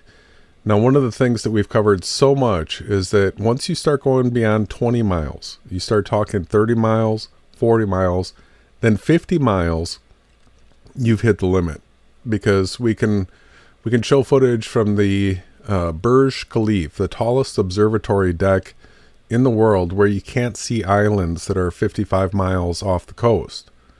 So 52 miles is the distance that you're expected to be able to see to from the observatory deck. So we don't have examples of more than 50 miles. Really, there was one piece of footage that I saw of somebody with a P1000. I think it was. And the infrared. No, infrared's just designed to get you to ruin your camera. Well, the whole infrared stuff is just a psyop where they talk about being able to see 1,000 or 1,200 miles. They're on an airplane and they're looking at mountain ranges. They're Jay Tolan, I'll say right now, that guy literally openly says that he helped build the shuttle, NASA shuttle, right? So you guys want to go and see his fish-eyed nonsense where he exaggerates thousands of miles, go right ahead, but it's all absolute nonsense. And don't rip apart your P1000s and take away all the color. You want to film things in color, real. You want to have anything look as true can be. You don't want to distort the picture in any way. Anybody tells you any different. Got a P900. But so the important thing to understand here is that everything is fixed to everybody. So someone could have a sunrise and the sky is orange and the sun rises through clouds, and someone 1,000 miles away could have the sun at midday, and someone 1,000 miles the other way has the sun setting. This is all taking place at the same time. Depending on where you're on the map, the angle to the sun will be different. That's it. Yeah. So in general, though, most people, you're not going to see 50 miles. You have to have perfect weather conditions for something like that, and you have to be at high elevations, and then you have to have something else that's really big and massive that's at a high elevation at that distance if you have any hope of being able to see it. So there's a bunch of disinformation that's been put out there by the fake flat earthers of Jaren's the guy behind Canagoo, 179 miles, I think he said that was. Something Horizons was a website that said 279 kilometers was the world record. These are all nonsense things. And then Jay Tolan takes it to extreme ridiculous distances of like 1,200 miles. I think he even says 1,500 miles he was seeing stuff. I agree. Can I add something to that real quick? Yeah, for sure.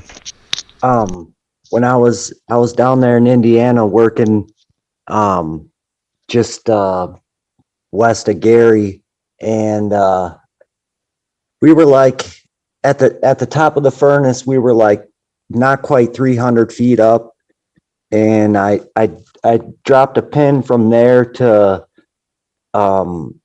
Chicago, and just, I mean, it wasn't precise because I didn't really, pick a building or anything like that to make it precise, but it was like roughly, I want to say it was roughly like 16, 17 miles. And some days we couldn't see it from up there. Yeah. But then just because of the conditions, Yeah. Well, I grew up in the Toronto greater area.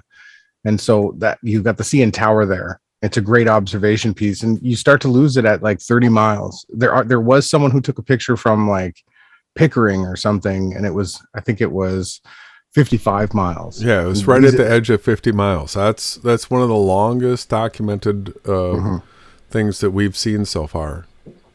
Right. So I was routinely on the escarpment, and I could see that CN Tower from 35 miles away, but I was almost 300 foot up. Elevation. So the city of Toronto is also built in a bowl. So the city itself is lower, and you can see it, especially from the escarpment side, because I plotted it all out. Yeah. Can I just ask a question here? To show you. So, Jason, just a point I wanted to make. Even with a P900 or a P1000, you can only go so far before it starts to pixel out. That's true. So when they start talking about, the sun being millions of miles away and the clouds, et cetera, even with the best cameras, if they were that far away, it would pixel out. You wouldn't have clarity. It's 10 miles. You can only see within your circle of sight.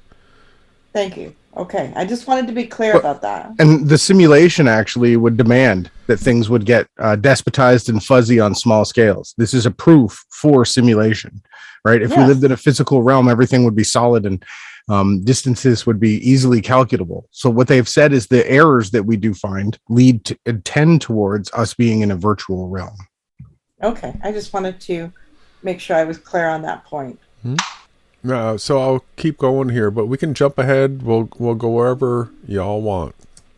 About personal atmospheric domes. It's the same thing. It's the personal atmospheric dome is the circle of your sight. How big is your circle of sight? Depends on the atmosphere. All depends. It depends on the conditions of the. If it's weather. foggy, it could be 10 feet. Yeah, Jaren's right. The Google glasses is a good analogy, but we don't need it. So Alex is gone at this point. They haven't done anything too bad yet. The satanic stuff. At least I've been moved. Excellent. I like to see that. You're in your presentation now. So, does everybody understand what I'm showing here? That's on the call. Yes. So this map here, it's rectangular, and you see the shape of it. You see what's colored, what's not colored. He's taken this and he's wrapped it to a sphere in a 3D modeling program. And look at how it turned into like croquet ball lines. The borders are water. Right. And you have it's on a tilt. Right. It snaps to an exact tilt like that. Also. So when I get back to here, we got the celestial center. That's what's right here on the sphere. This is what it really is, flat. This is the sky that we can project. And now that I'm here live. So Ronnie, do you want to explain to people? So this map right here, it took me a while in the beginning to comprehend what you were saying, because you had already really wrapped your head around this. This is what they call the map of the sky, right? Yeah, what you're looking at in the center is the northern rotation in white, right? And then the red to the red is the ecliptical path where you have the wandering stars. That's where we measure the pictures in the sky. And then the southern part, again, it's split into two halves. And you have to also remember that the borders, the boundaries, wrap corresponding to the other side. That's how I'm able to put it to a sphere perfectly wrapped like a croquet ball. It's demonstrating how they wrap together. This is how, and when we came to the realization that the realm was actually created in such a way that we could live on a flat realm, but then someone could try to argue that it was spherical if they wanted to. The significance in that creates. So if we were in a game, don't you think it would be more exciting if there was things we could discover and search and try to prove and test? Wouldn't that be the reason that we'd want to go into the game?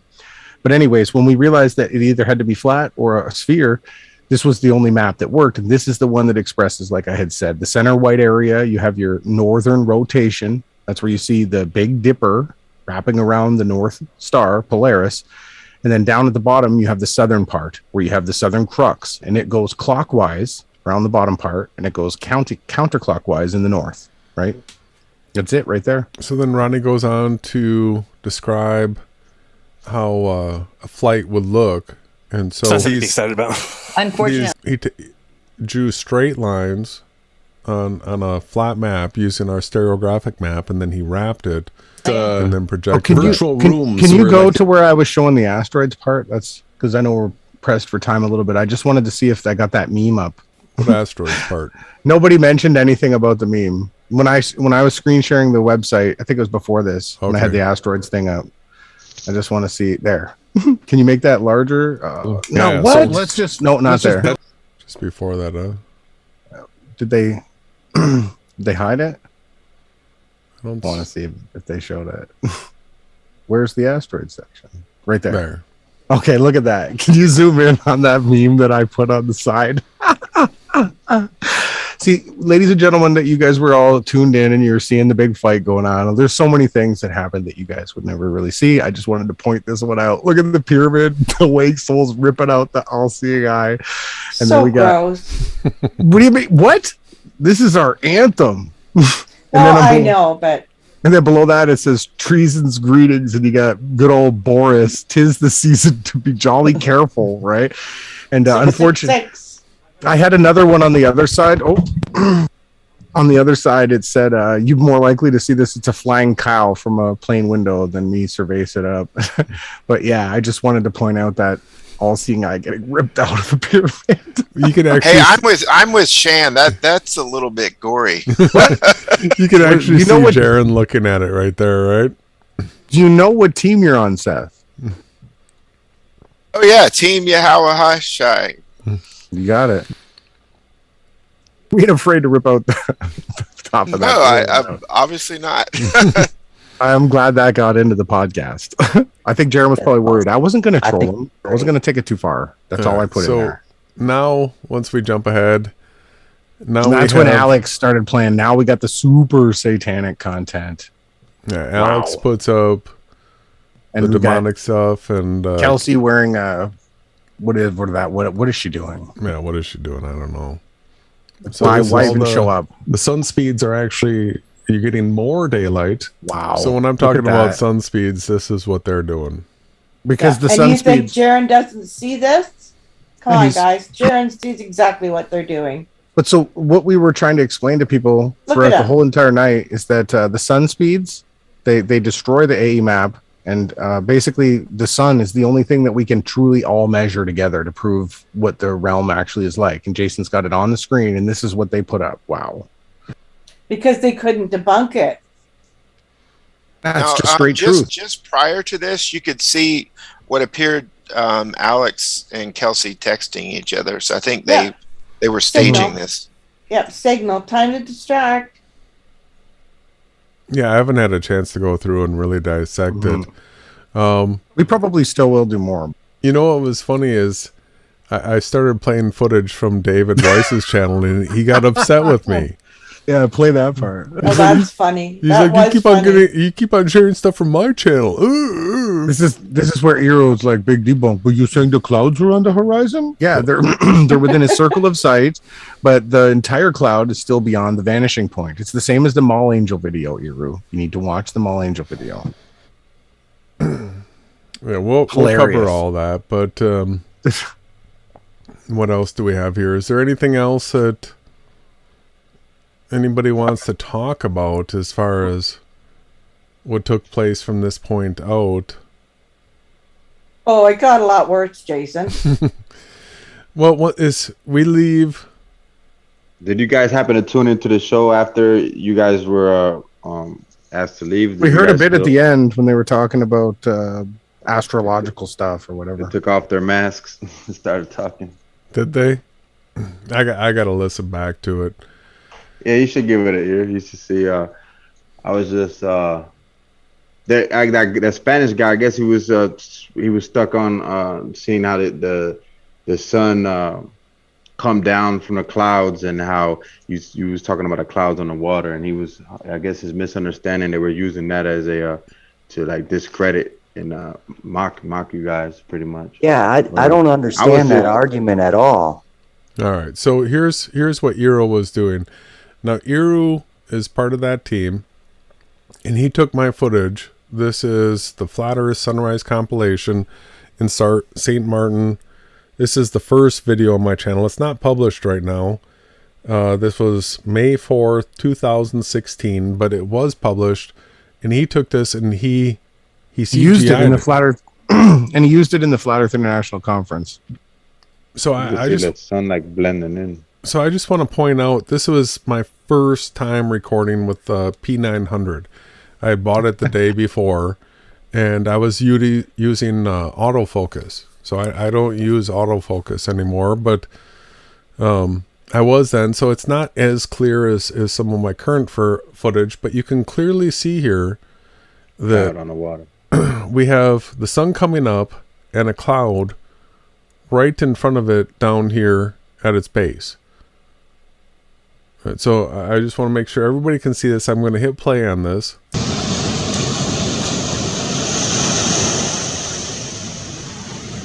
You know, this is one of the things that you'll notice in all P1000, P900 footage of a sunrise or a sunset where it's going to be over water, is that when it comes up or comes down, that it has this flare at the water line, right?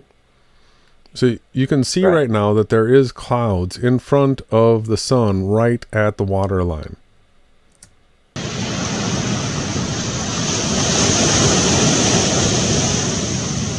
Who's going to tell me that this cloud is not in front of the sun? Can anybody say that this cloud is behind the sun right now? No, but it's right down at the water, and look at where the water is.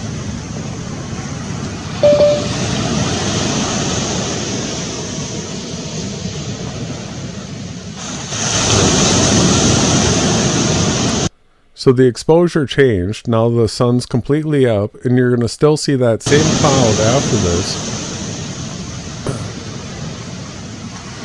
I'll zoom back out. So I was having exposure problems. But now you can see that that same cloud that was in front of the sun is still right down here at the water line. All right, so this is just one day. Now I recorded every day that I was there, and each day had a different looking sunrise. So I'm going to go to the one that he was focused on. Where is it? I guess it's farther. Oh, here it is. So this one was really unique. I found this one to be the most spectacular out of all of them. And this is the one that he focused on. So right away, what does a person's eyes tell you? You've got the outline of the sun right here. It's coming up full size. You can see that these clouds are being illuminated by it, and they're in front of it. Right, these clouds are in front. These clouds back here are behind. So I understand that because of perspective, the clouds that we all know are maybe like 1,500 feet high, as they go off into the distance, they come down to the horizon, right? I'm not going to deny that one bit. That's what we all observe.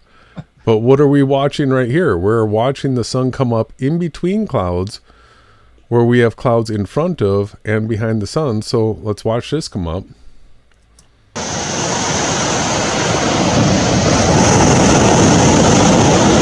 And I didn't have a tripod either, everyone. So I'm just I'm one thing. One thing I want to quickly add is that Iru is arguing because he needs an ad hoc theory. An ad hoc theory is when you have to come up with some nonsense because what you're observing doesn't match what you want. This is what scientists do. That's how they made people believe they lived on a ball. He's trying to say that because the clouds are like that, its atmospheric refraction is bending everything down. That's what he wants to try to tell you guys, but you can clearly see that the shapes of everything on the horizon are perfectly clear. There's a little ripple in the sun due to some temperature changes in the sky. And that is true, but everything else stays its rigid shape. It doesn't look distorted. Nothing goes woo, woo. Nothing blends, nothing bends around. You do have inferior and types of different mirages. But what we're saying is that if people could just open their eyes and realize that that cloud, it's low. These clouds are very low, and it's over an ocean. The clouds are literally interacting with the luminary we call the sun. They're happening together right there. But they're not, nobody's saying that those clouds are in the ocean. We're saying they're on the horizon. Yes, past our vanishing point cuts it off. And then depending on how high something is how how we can see it from. So that's at the perfect distance away that it's being half obscured by the vanishing point. Exactly. So if you had a drone and you went up, you would see a different perspective. So it would- them don't- saying over and over, "Oh, the clouds are in the ocean," and trying to throw that ad hominem is just BS. They only picked and choose what they want and ran with it. We've got footage of Jason rising the drone when the sun is interacting like this. Not quite like this because he was on a vacation. Where were you and where? St. Martin. St. Martin, right? So we will show that. What happens is you just get the sun. When you rise in elevation, this is the only time you'll see anything on the horizon rise up. What David Weiss tried to say, he lied a bunch of times in that podcast. What he tried to say was that when you zoom in on something, it rises up, which is absolutely ass backwards. It's an absolute lie from the pit of hell. Right. When you zoom in, all you do is magnify. You're magnifying what's in your 3-mile circle of sight. The higher you go, what? It's just a magnifying. To go up. A 6-foot observer relative to the height of the observer. A 6-person observer. I'm making it an average. A 6-person observer at an ocean line can see 3 miles to the vanishing point, right? And the higher up you go, the change in the vanishing point. The angle lowers to the horizon due to the fact that you have a larger circle of sight. When you click and enlarge in a circle, your viewpoint as you go up gets larger. And all that would happen here is Jason would rise. The sun would actually rise up in those clouds still with Jason and the drone. Okay. And I will put me any single day of the year. You come here with the drone, me and Jason, we will show you exactly how this happens. The clouds are going to rise up with the sun, right? As we go up in elevation, but we've never been able to go high enough, fast enough to do crazy things. Lastly, before I give it back to you, Jason, if we had a vehicle that could travel 1,000 miles an hour, you could theoretically freeze the sun traveling in any direction, because if the sun's traveling 15 degrees per hour in the sky, that's 1,000 miles an hour. What, you only have to do that at the equator. Everywhere else you could go slower. Not even go there. That's true. No, but I mean, this is something that would be one heck of an experiment if we had something that could truly fly that fast and we had an actual person who had a real camera. These are the things that I wanted to bring up because I know we're now past 10. You know, all of this talk, David Weiss is this millionaire, right? How come nobody's actually flown, taken the camera and done something like Jason and I would do and actually document what the North Pole looks like? Why don't we have any footage of the South Pole? These are the questions I've been asking for like 7 years. Be active David wants to argue a stupid AE map model, which we've debunked. The fact that the Capricorn and the Tropic of Cancer are so much larger on the outside ring, and the fact that we observe it going the opposite direction, not the opposite, the reciprocal of the north. The daylights get longer as the sun goes out. It would have to fly around. So he won't even look at the things that I'm suggesting. Everybody always wants to talk about deviate from their script or from their. Everybody wants to talk about the southern. Going to the ice wall. The more important thing is what's happening at the north, right? Where the northern lights emanate from, the fact that no planes fly over the north and that we should all be able to show pictures of the North Pole. All of these things are way more interesting that none of the flat earthers are ever going to tell you. And I'm going to stop ranting. And I just want to leave this last frame here saying this is the one thing that many people picked up on as, oh, we got them here. They're saying that the clouds are in the ocean. You're going to hear it over and over and over again. Yeah, that's fine. We've got clouds in front cleared it out and behind. You've cleared it up. I'm going to tell people it's been cleared up. If you want to look at it, go look at this video. It'll be explained to you. If you can't figure it out past that, then you don't have discernment. Well, they share Eric Dollard, who did the big study on the sun, and he basically said they have no idea what it is. It doesn't make any sense. The fact that it doesn't work. The only time you actually feel the heat is when something interacts on the surface of the earth with it. There's no interaction of the sunlight in the air. And all these things, again, lead you towards the fact that this is a simulation. It's the exact same thing that happens when I put a sun inside of a simulator and I turn it on. All the surfaces then start to reflect the light. You then see them. We'll be continuing to go over this over and over and over again. Can I add something real quick? Yeah. With the clouds here, this is the same thing in the perspective video as the ship on the horizon in regards to the clouds. Yes, and the sun, right? And the sun, yes.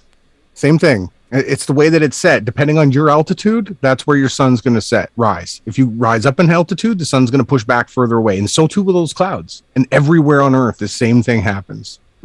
So let me show you all my first sunrise. This one didn't have any clouds. So this is no clouds. Oops. Come on, YouTube, wake up. All right, so this is what everybody that's recorded with a P900 or a P1000 has seen. You'll see the sun come up, and I did some zooming in here, but it's this pattern right here. You'll see this happen if the sun is setting. It'll come down to a point where you'll then see this, or if this is a sunrise. So it's about to come up, and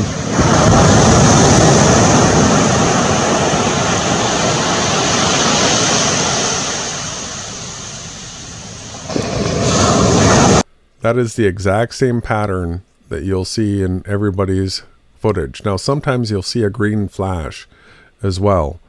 The green flash is really cool to look at. But you can actually see, I'm zoomed in close enough now that you're still getting reflection off of the sun and the water.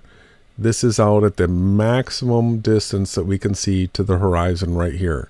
So I just want to show you that. I call it an energy transfer, but it's just a look.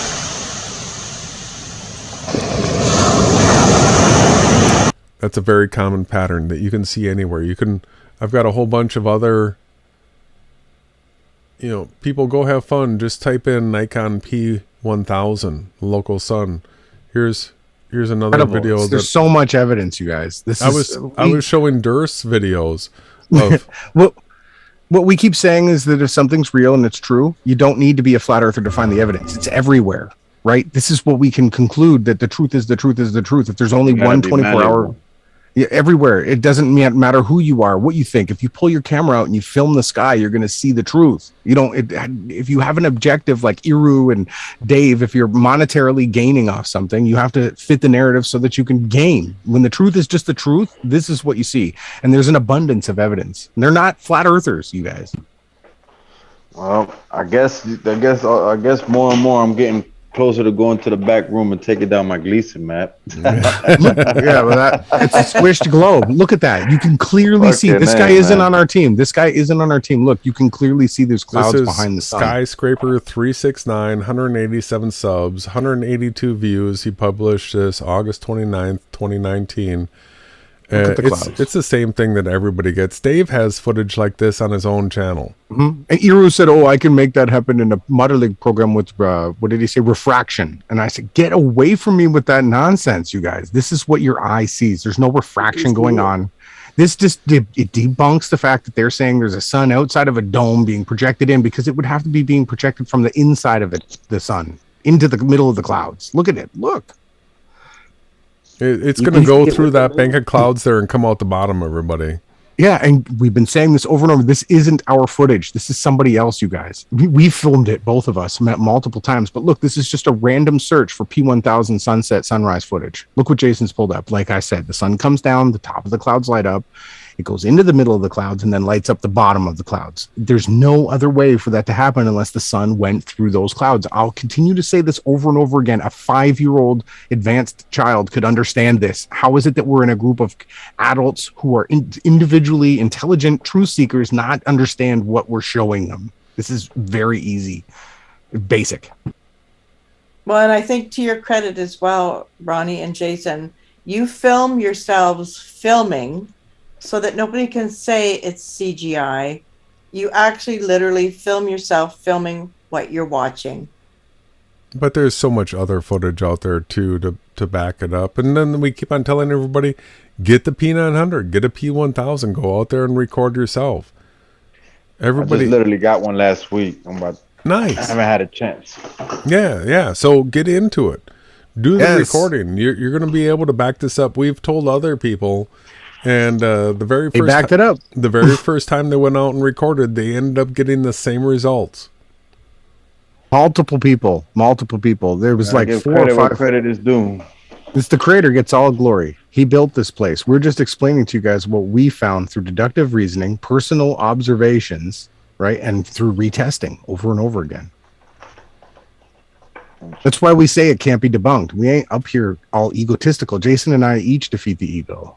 What Jason more than me, but I'm working on it. And you know, I'm just telling you guys, I don't care. Call us stupid. We're baby truthers here now. We're flat earthers have been deceived. We're coming to understanding truth as well. So you know, be patient with us newcomers. You just have to open your eyes. Don't even believe what I say. Just look and do your own observations and see what I'm showing you guys. This is supernatural stuff here. Can everybody see that we've got some clouds here in front of the sun? It's starting to cut off a little bit here, but the sun is in front of the clouds that are back around it. Watch this. So the point that we keep on making is that these clouds are within this person's circle of sight. These clouds aren't more than 20 miles away. Right? You can actually zoom in and you can see clearly here these sections of cloud. So it's closer than 20 miles. I can assure you of that. Well, it is. It's the other example is if you fly up to 32,000 feet, that's a little over 6,000 miles. You're above the clouds. Put that into perspective. Not 6,000 miles. Six miles. Or 6 miles. Yep. But like 32,000 feet is a little over 6 miles. So if you're flying above the clouds and you're only about 6 miles up, think about that. True. And the sun it rises up, but once you get through the clouds, like you'd have to go to Matt Long's channel. I even have footage that's coming up in the background of some of my new stuff where you can see the clouds when you're above, like on a mountain or a high plain. The sun literally comes up out of the ground and then rises through the clouds into the sky. So this is see, you guys on the other side of the screen, we live in the most amazing time period of the simulation because, you know, they haven't had these planes that could go 30,000 feet before. Like maybe before the flood they did. You could argue that standpoints before the deluge. But what we're saying is that we can actually go up and do these tests. This is something that has been given to us, right? It's not something that we should look at it as anything other than the creator allowing us to look and see, right? This is amazing what we're showing you guys here. In my opinion. I meant 6 miles. Yeah. We know. It's fine. We know what you meant. I do that all the time. At least you haven't said planet or, you know, David or something. I can't believe who it was. Someone said it not long ago. So here's Matt Long, who was a co-host with David Weiss. Formerly. Woketown, he calls himself, who took his camera, a P900 at the time, on a plane, and he recorded a sunrise. Check it out. He got the money. So here's the video I took. As you can see, the sun... All right, I'll slow this down. Sun is about to start rising, and it's not even past the horizon. You can see the horizon in the background, and the sun is going to start rising through that thick layer of clouds right there. Now, if the sun is 93 million miles away, I don't know why YouTube's behaving. It would be rising at the horizon, not in the middle of the clouds, right there. Huge. Matt. Ring the bell, Ron. Ring the bell. Bing! Wow. It blew the mic out. Excellent work, Matt. Yeah, so flying above the clouds, seeing the sun come up through the clouds, that is what people witness on a plane. Now, the thing is if you don't have a P900 and you can't zoom in, you're not going to be able to pick out that it's coming up before the horizon, right? True. Do you have a bit more on this clip? Does it go up any higher? And then I'd like you before to go to Wolfie's channel. So I don't know if we'll be able to find it, but Wolfie literally shows us with a shadow that the sun is below the plane. Wolfie's so proud of himself. I think I have the link up for that. Oh, glory to the creator. So I was at about 34,000 feet. 34,000. When I was recording this with my P900. And I don't see how that is possible if the sun is 93 million miles away. Or 3,000. Or the AE map and model. So... Oh, he knew. He's at 34,000 feet and the sun's below him, right? That's obvious. If it's coming up through the clouds and he's above the clouds, it's below 34,000 feet right now. We'll prove it in just a second.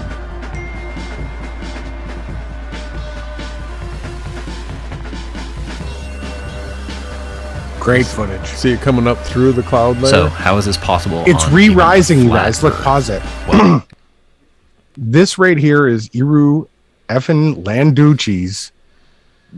Put this in your coffee and watch it, Iru. Let me explain to you what you're seeing. Depending on your altitude is the distance to the sun. Depending on your altitude and your distance to the sun is when you'll see the sun rise. Because Matt was up high in the sky, you're now witnessing a rise through a cloud deck. This isn't Earth. This is clouds. Iru, pay attention. What we've explained over and over again, your distance to the sun and your elevation creates the arc, the path the sun traces around you. And you can measure this. It's measurable. If everybody can see on the screen here, this is the exact same view that Jason filmed from the ground looking at water, right? This is an absolute simulation realization. I know it might be complicated for people to understand, but you're witnessing a sunrise through the clouds. You're above the clouds. So we're going to let Wolfie, we are going to let Wolfie prove that the sun is below the clouds. But you're not going to see anybody in the chat below a plane. All those people that are watching that are bitching in the comments, oh, Iru got them, Iru debunked them. No, what we just showed you is exactly what we told Iru, that your sun circles around you, and this is how we witness it. Now, Wolfie, this is great. Yeah, so this is Wolfie 6020. Commercial pilot proves the sun and moon can be below aircraft. Right? Heliocentric shill, Wolfie 6020, that no quote-unquote flat earther would ever be willing to challenge him on the equinox. Well, here's the challenge, Wolfie. Come have a discussion with the Limitless Channel and myself. It does not have to be a debate. We can have a civil, cordial conversation and talk about Jehovah's Witnesses and a whole bunch of things. We can also bring up screen shares and talk about what every Joe Blow can witness for themselves. You know, Wolfie, that we have had these exact same explanations for nearly 4 years now, and you cannot pretend like we do not exist anymore. I have accepted your challenge, Wolfie. Now let's have the discussion online where everyone gets to see who the shill is and who it is that has been exposing you right from the very beginning of our ministry. All right, so what we have here is this flat plane, these globes in this aircraft. This represents level, so that the pilot can look at this to see where level is. And so what he's demonstrating right now in the cockpit is that this is above that. The sun and moon. Mm-hmm. He's shown the moon below the plane before as well, but I'm going to show another section here of the video. It's really a lot of the same stuff that we just went through. Or is it right here in the beginning? Oh, so what Wolfie does in his video is he sticks his finger up in the window. Is it not there? It's not showing up right here. Well, this is all on the fly anyways. It is. The video's still up on it's still up on his channel. Yeah, so what he does is when he sticks his finger up on the window, you can see that the reflection, he's given the middle finger, that it actually goes up within the cockpit, that the sun is below the airplane and that the shadows are being cast up within the cockpit. And that proves that the sun is below the airplane. So he was making this point because he's a globe earther and he's saying that this is proof that we're on a globe. No, what it is it's proof that airplanes can fly higher than the sun and moon, right? Because at rise and set, they are below the aircraft, below. And so, once again, that is simulation proof, like Ronnie said. I'm looking for where he sticks his finger up. I thought it was in the beginning. I missed it. The channel, like you said, you guys can go to Wolfie. What is it? What's his name? 6020? Yeah, Wolfie 6020. I think you keep going by it. It doesn't matter. Yeah. You can go and check. He's got the footage of him showing the sun casting the shadow above in the cockpit. So it's right here alone. The fact that the moon is below that horizon line with those bulbs right there, it proves to people that the sun and the moon are lower than you can be in the sky. They rise from below you, right? Which is impossible on a spherical Earth or on a a flat Earth. Both of them cancels out the possibility of that taking part. All right. So, any questions? Any questions from anybody that's still hanging here with us right now? We should probably just maybe wrap it up, I think. It's getting pretty late. I think we have Muriel back now. I don't know if there's any questions in the chat, but I don't think anybody that's in Zoom has any questions. I haven't been able to really follow the chat much, but I gotta say I appreciate you guys taking the time to do what you do. I'm new to your channel, so I've been taking my time to go through as much as I can, and you know, I'm like I said, man, more and more I'm getting convinced I need to go take that Gleason map down. Yeah. We can show you how the circles don't work. Yeah. Hang around, and we'll. If you got questions, we'll show you all the debunks of the sun and moon doing circles. But the Earth is flat. Don't give up on that ever.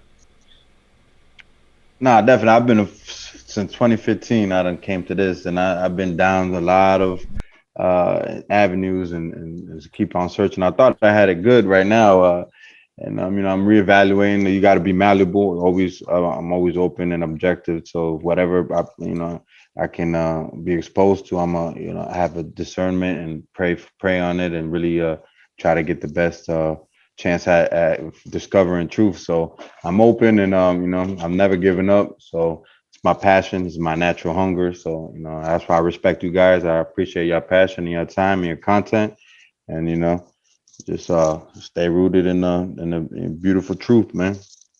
That's great. Thank you for being here. Definitely. I appreciate that, you know, inviting me, allowing me in your call, and again, thanks again, y'all. Yeah, thanks. Thank you, bro. Thanks, man. Anybody else? Soon will be shalom. Soon. Yeah, I think I'd like to see you guys go on Jaren's show again and present, or not present, but just totally obliterate the AE map and model. Like, just have it up there. well, and Seth, just if they take wouldn't that let down them in do front it of the their first crowd. time, That's but why I if they think it wouldn't should let be a them do it the mediator. first time, why would they do it the second time? They Well, already It was showed more us about that they're- Ronnie and Jason's stereographic map, but I know, but I they would really won't like let them to see show them. it. I'm Nail with put Seth. in the I think AE we map. should put pressure on them that we can come and present all the debunks of the AE map But they model. won't let I have you it. show it. Well, you got to be optimistic about it, and then one way to look at it is if you do it with a moderator or the debate style fashion, where everybody gets respectful attempt at their time to present what they got to present. Truth fears no investigation, everybody on the other side of the There you screen. go. It fears nothing. If anyone has fear That's of right. anything, We don't, but they do. And they just showed you that they have fear. They ran the show. They ran it the way they wanted to. And if you think for 1 minute, they'll give you a second chance to come on and they're going to be professional and let you show your map, you're delusional. And I'm sorry to sound that cynical, but they just showed you what they're about. Why would you think for 1 minute they'll invite you back to give another go at it? but I agree, we would be great. Well, I neutral really setting, would like maybe. you to at least try, not a debate, because I think Ugh. a debate would get too contentious, but just a presentation of They you won't let guys them. debunking the AE map and model. You don't have to embarrass them and debate them and tear them No, apart. none of that. None of Just that. their map. didn't- or Let's give They them kindness, didn't. root and kindness. Kill them They with didn't kindness. embarrass them last night, guys. Hello, they didn't do anything. Ronnie and Jason were professional. They were calm. They were cool, collected. They did nothing to embarrass them.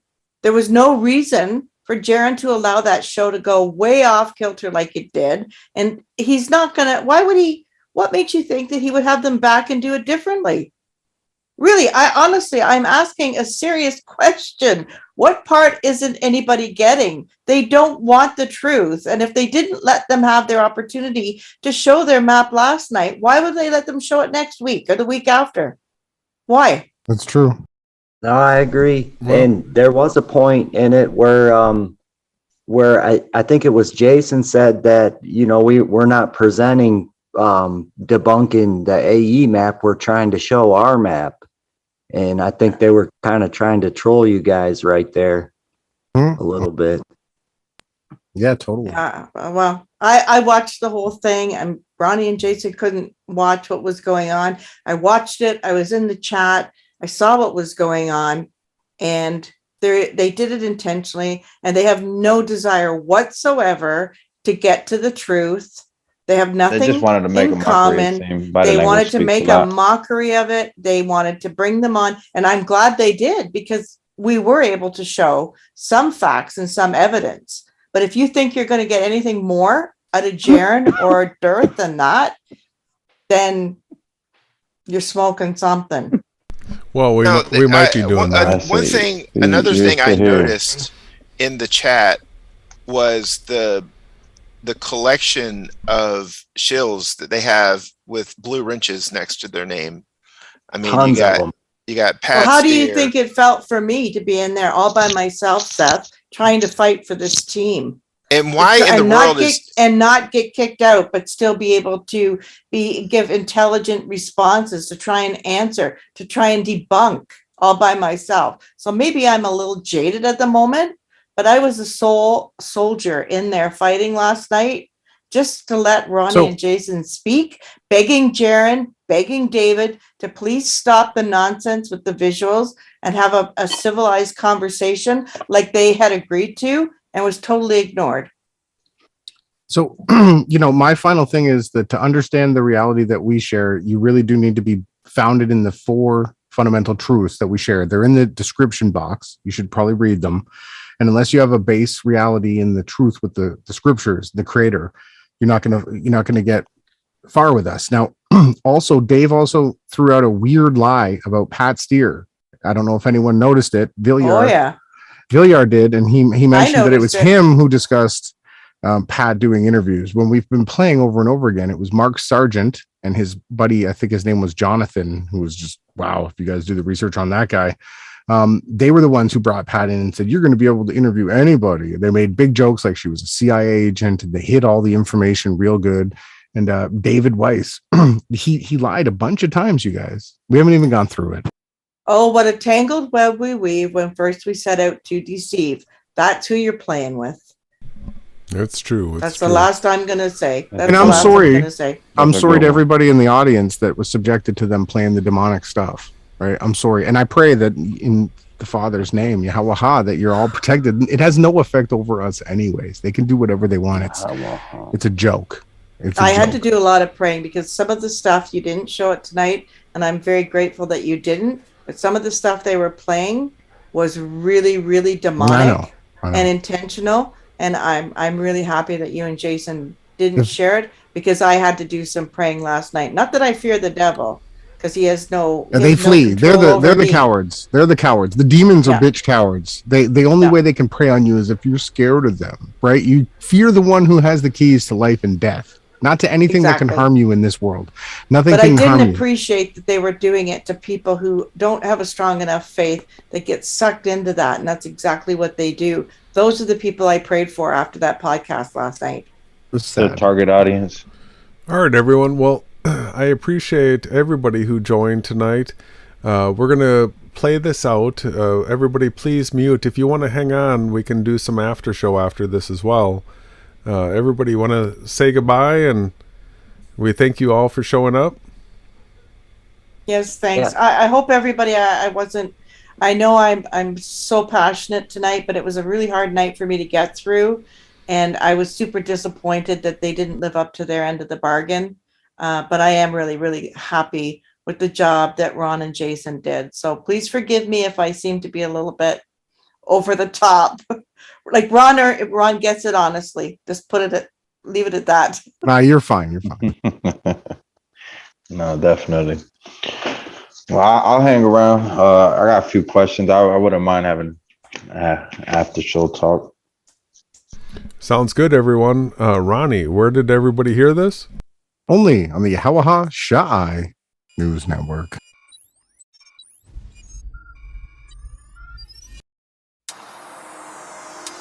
I'm in awe of the universe. I wish that I had an accurate one. What do you guys think of all of those models? I don't even need an accurate one myself, but that's up to each person if they really need that. It's we're trying to figure it out, and the Gleason's map is the closest to what we observe.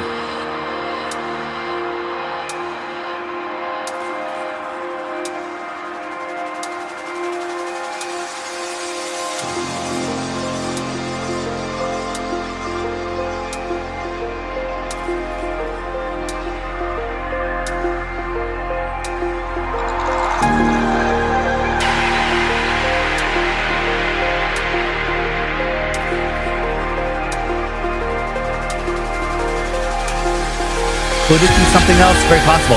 But somebody in the chat mentioned it, and there's a topic we want to talk about, and we've talked about it before, but we're just going to bring it up because there's a bunch of people that don't quite understand how direction could work on a circle map, right?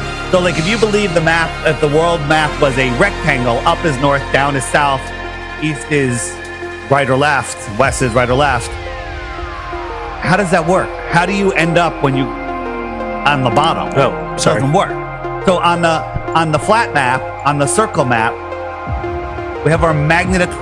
We can agree that our magnets point towards a magnetic point, right?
Just getting for somebody that's coming that's not sure about that laughs at flat Earth in the beginning or that has never heard of it before. It's just good to show all of these models with the globe model, right, so that they could say people just don't know shit. Like they just don't know. So how can you say in depth, right, you know, for sure that which is the trick? Which is the trick that they use? Yeah, let's say we don't know if it's circle map or the rectangular map. But on a ball south of the equator, you'd have to turn to the left when you're heading west to maintain your longitude, that maintain your direction. I just wanna get it right.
the North Pole Correct. is magnetic, and that's why magnets point to them.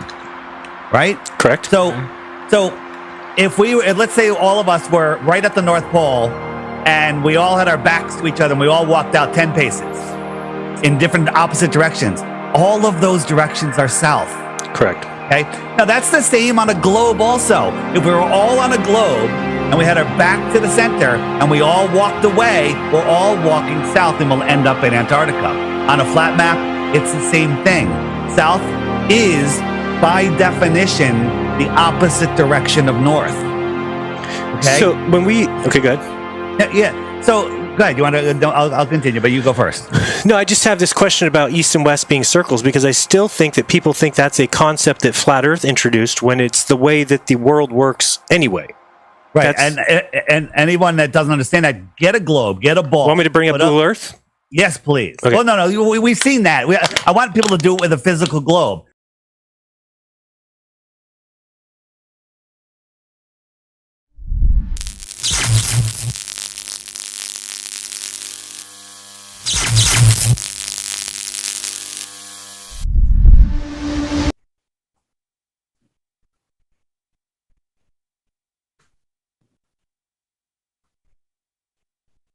That's all, folks.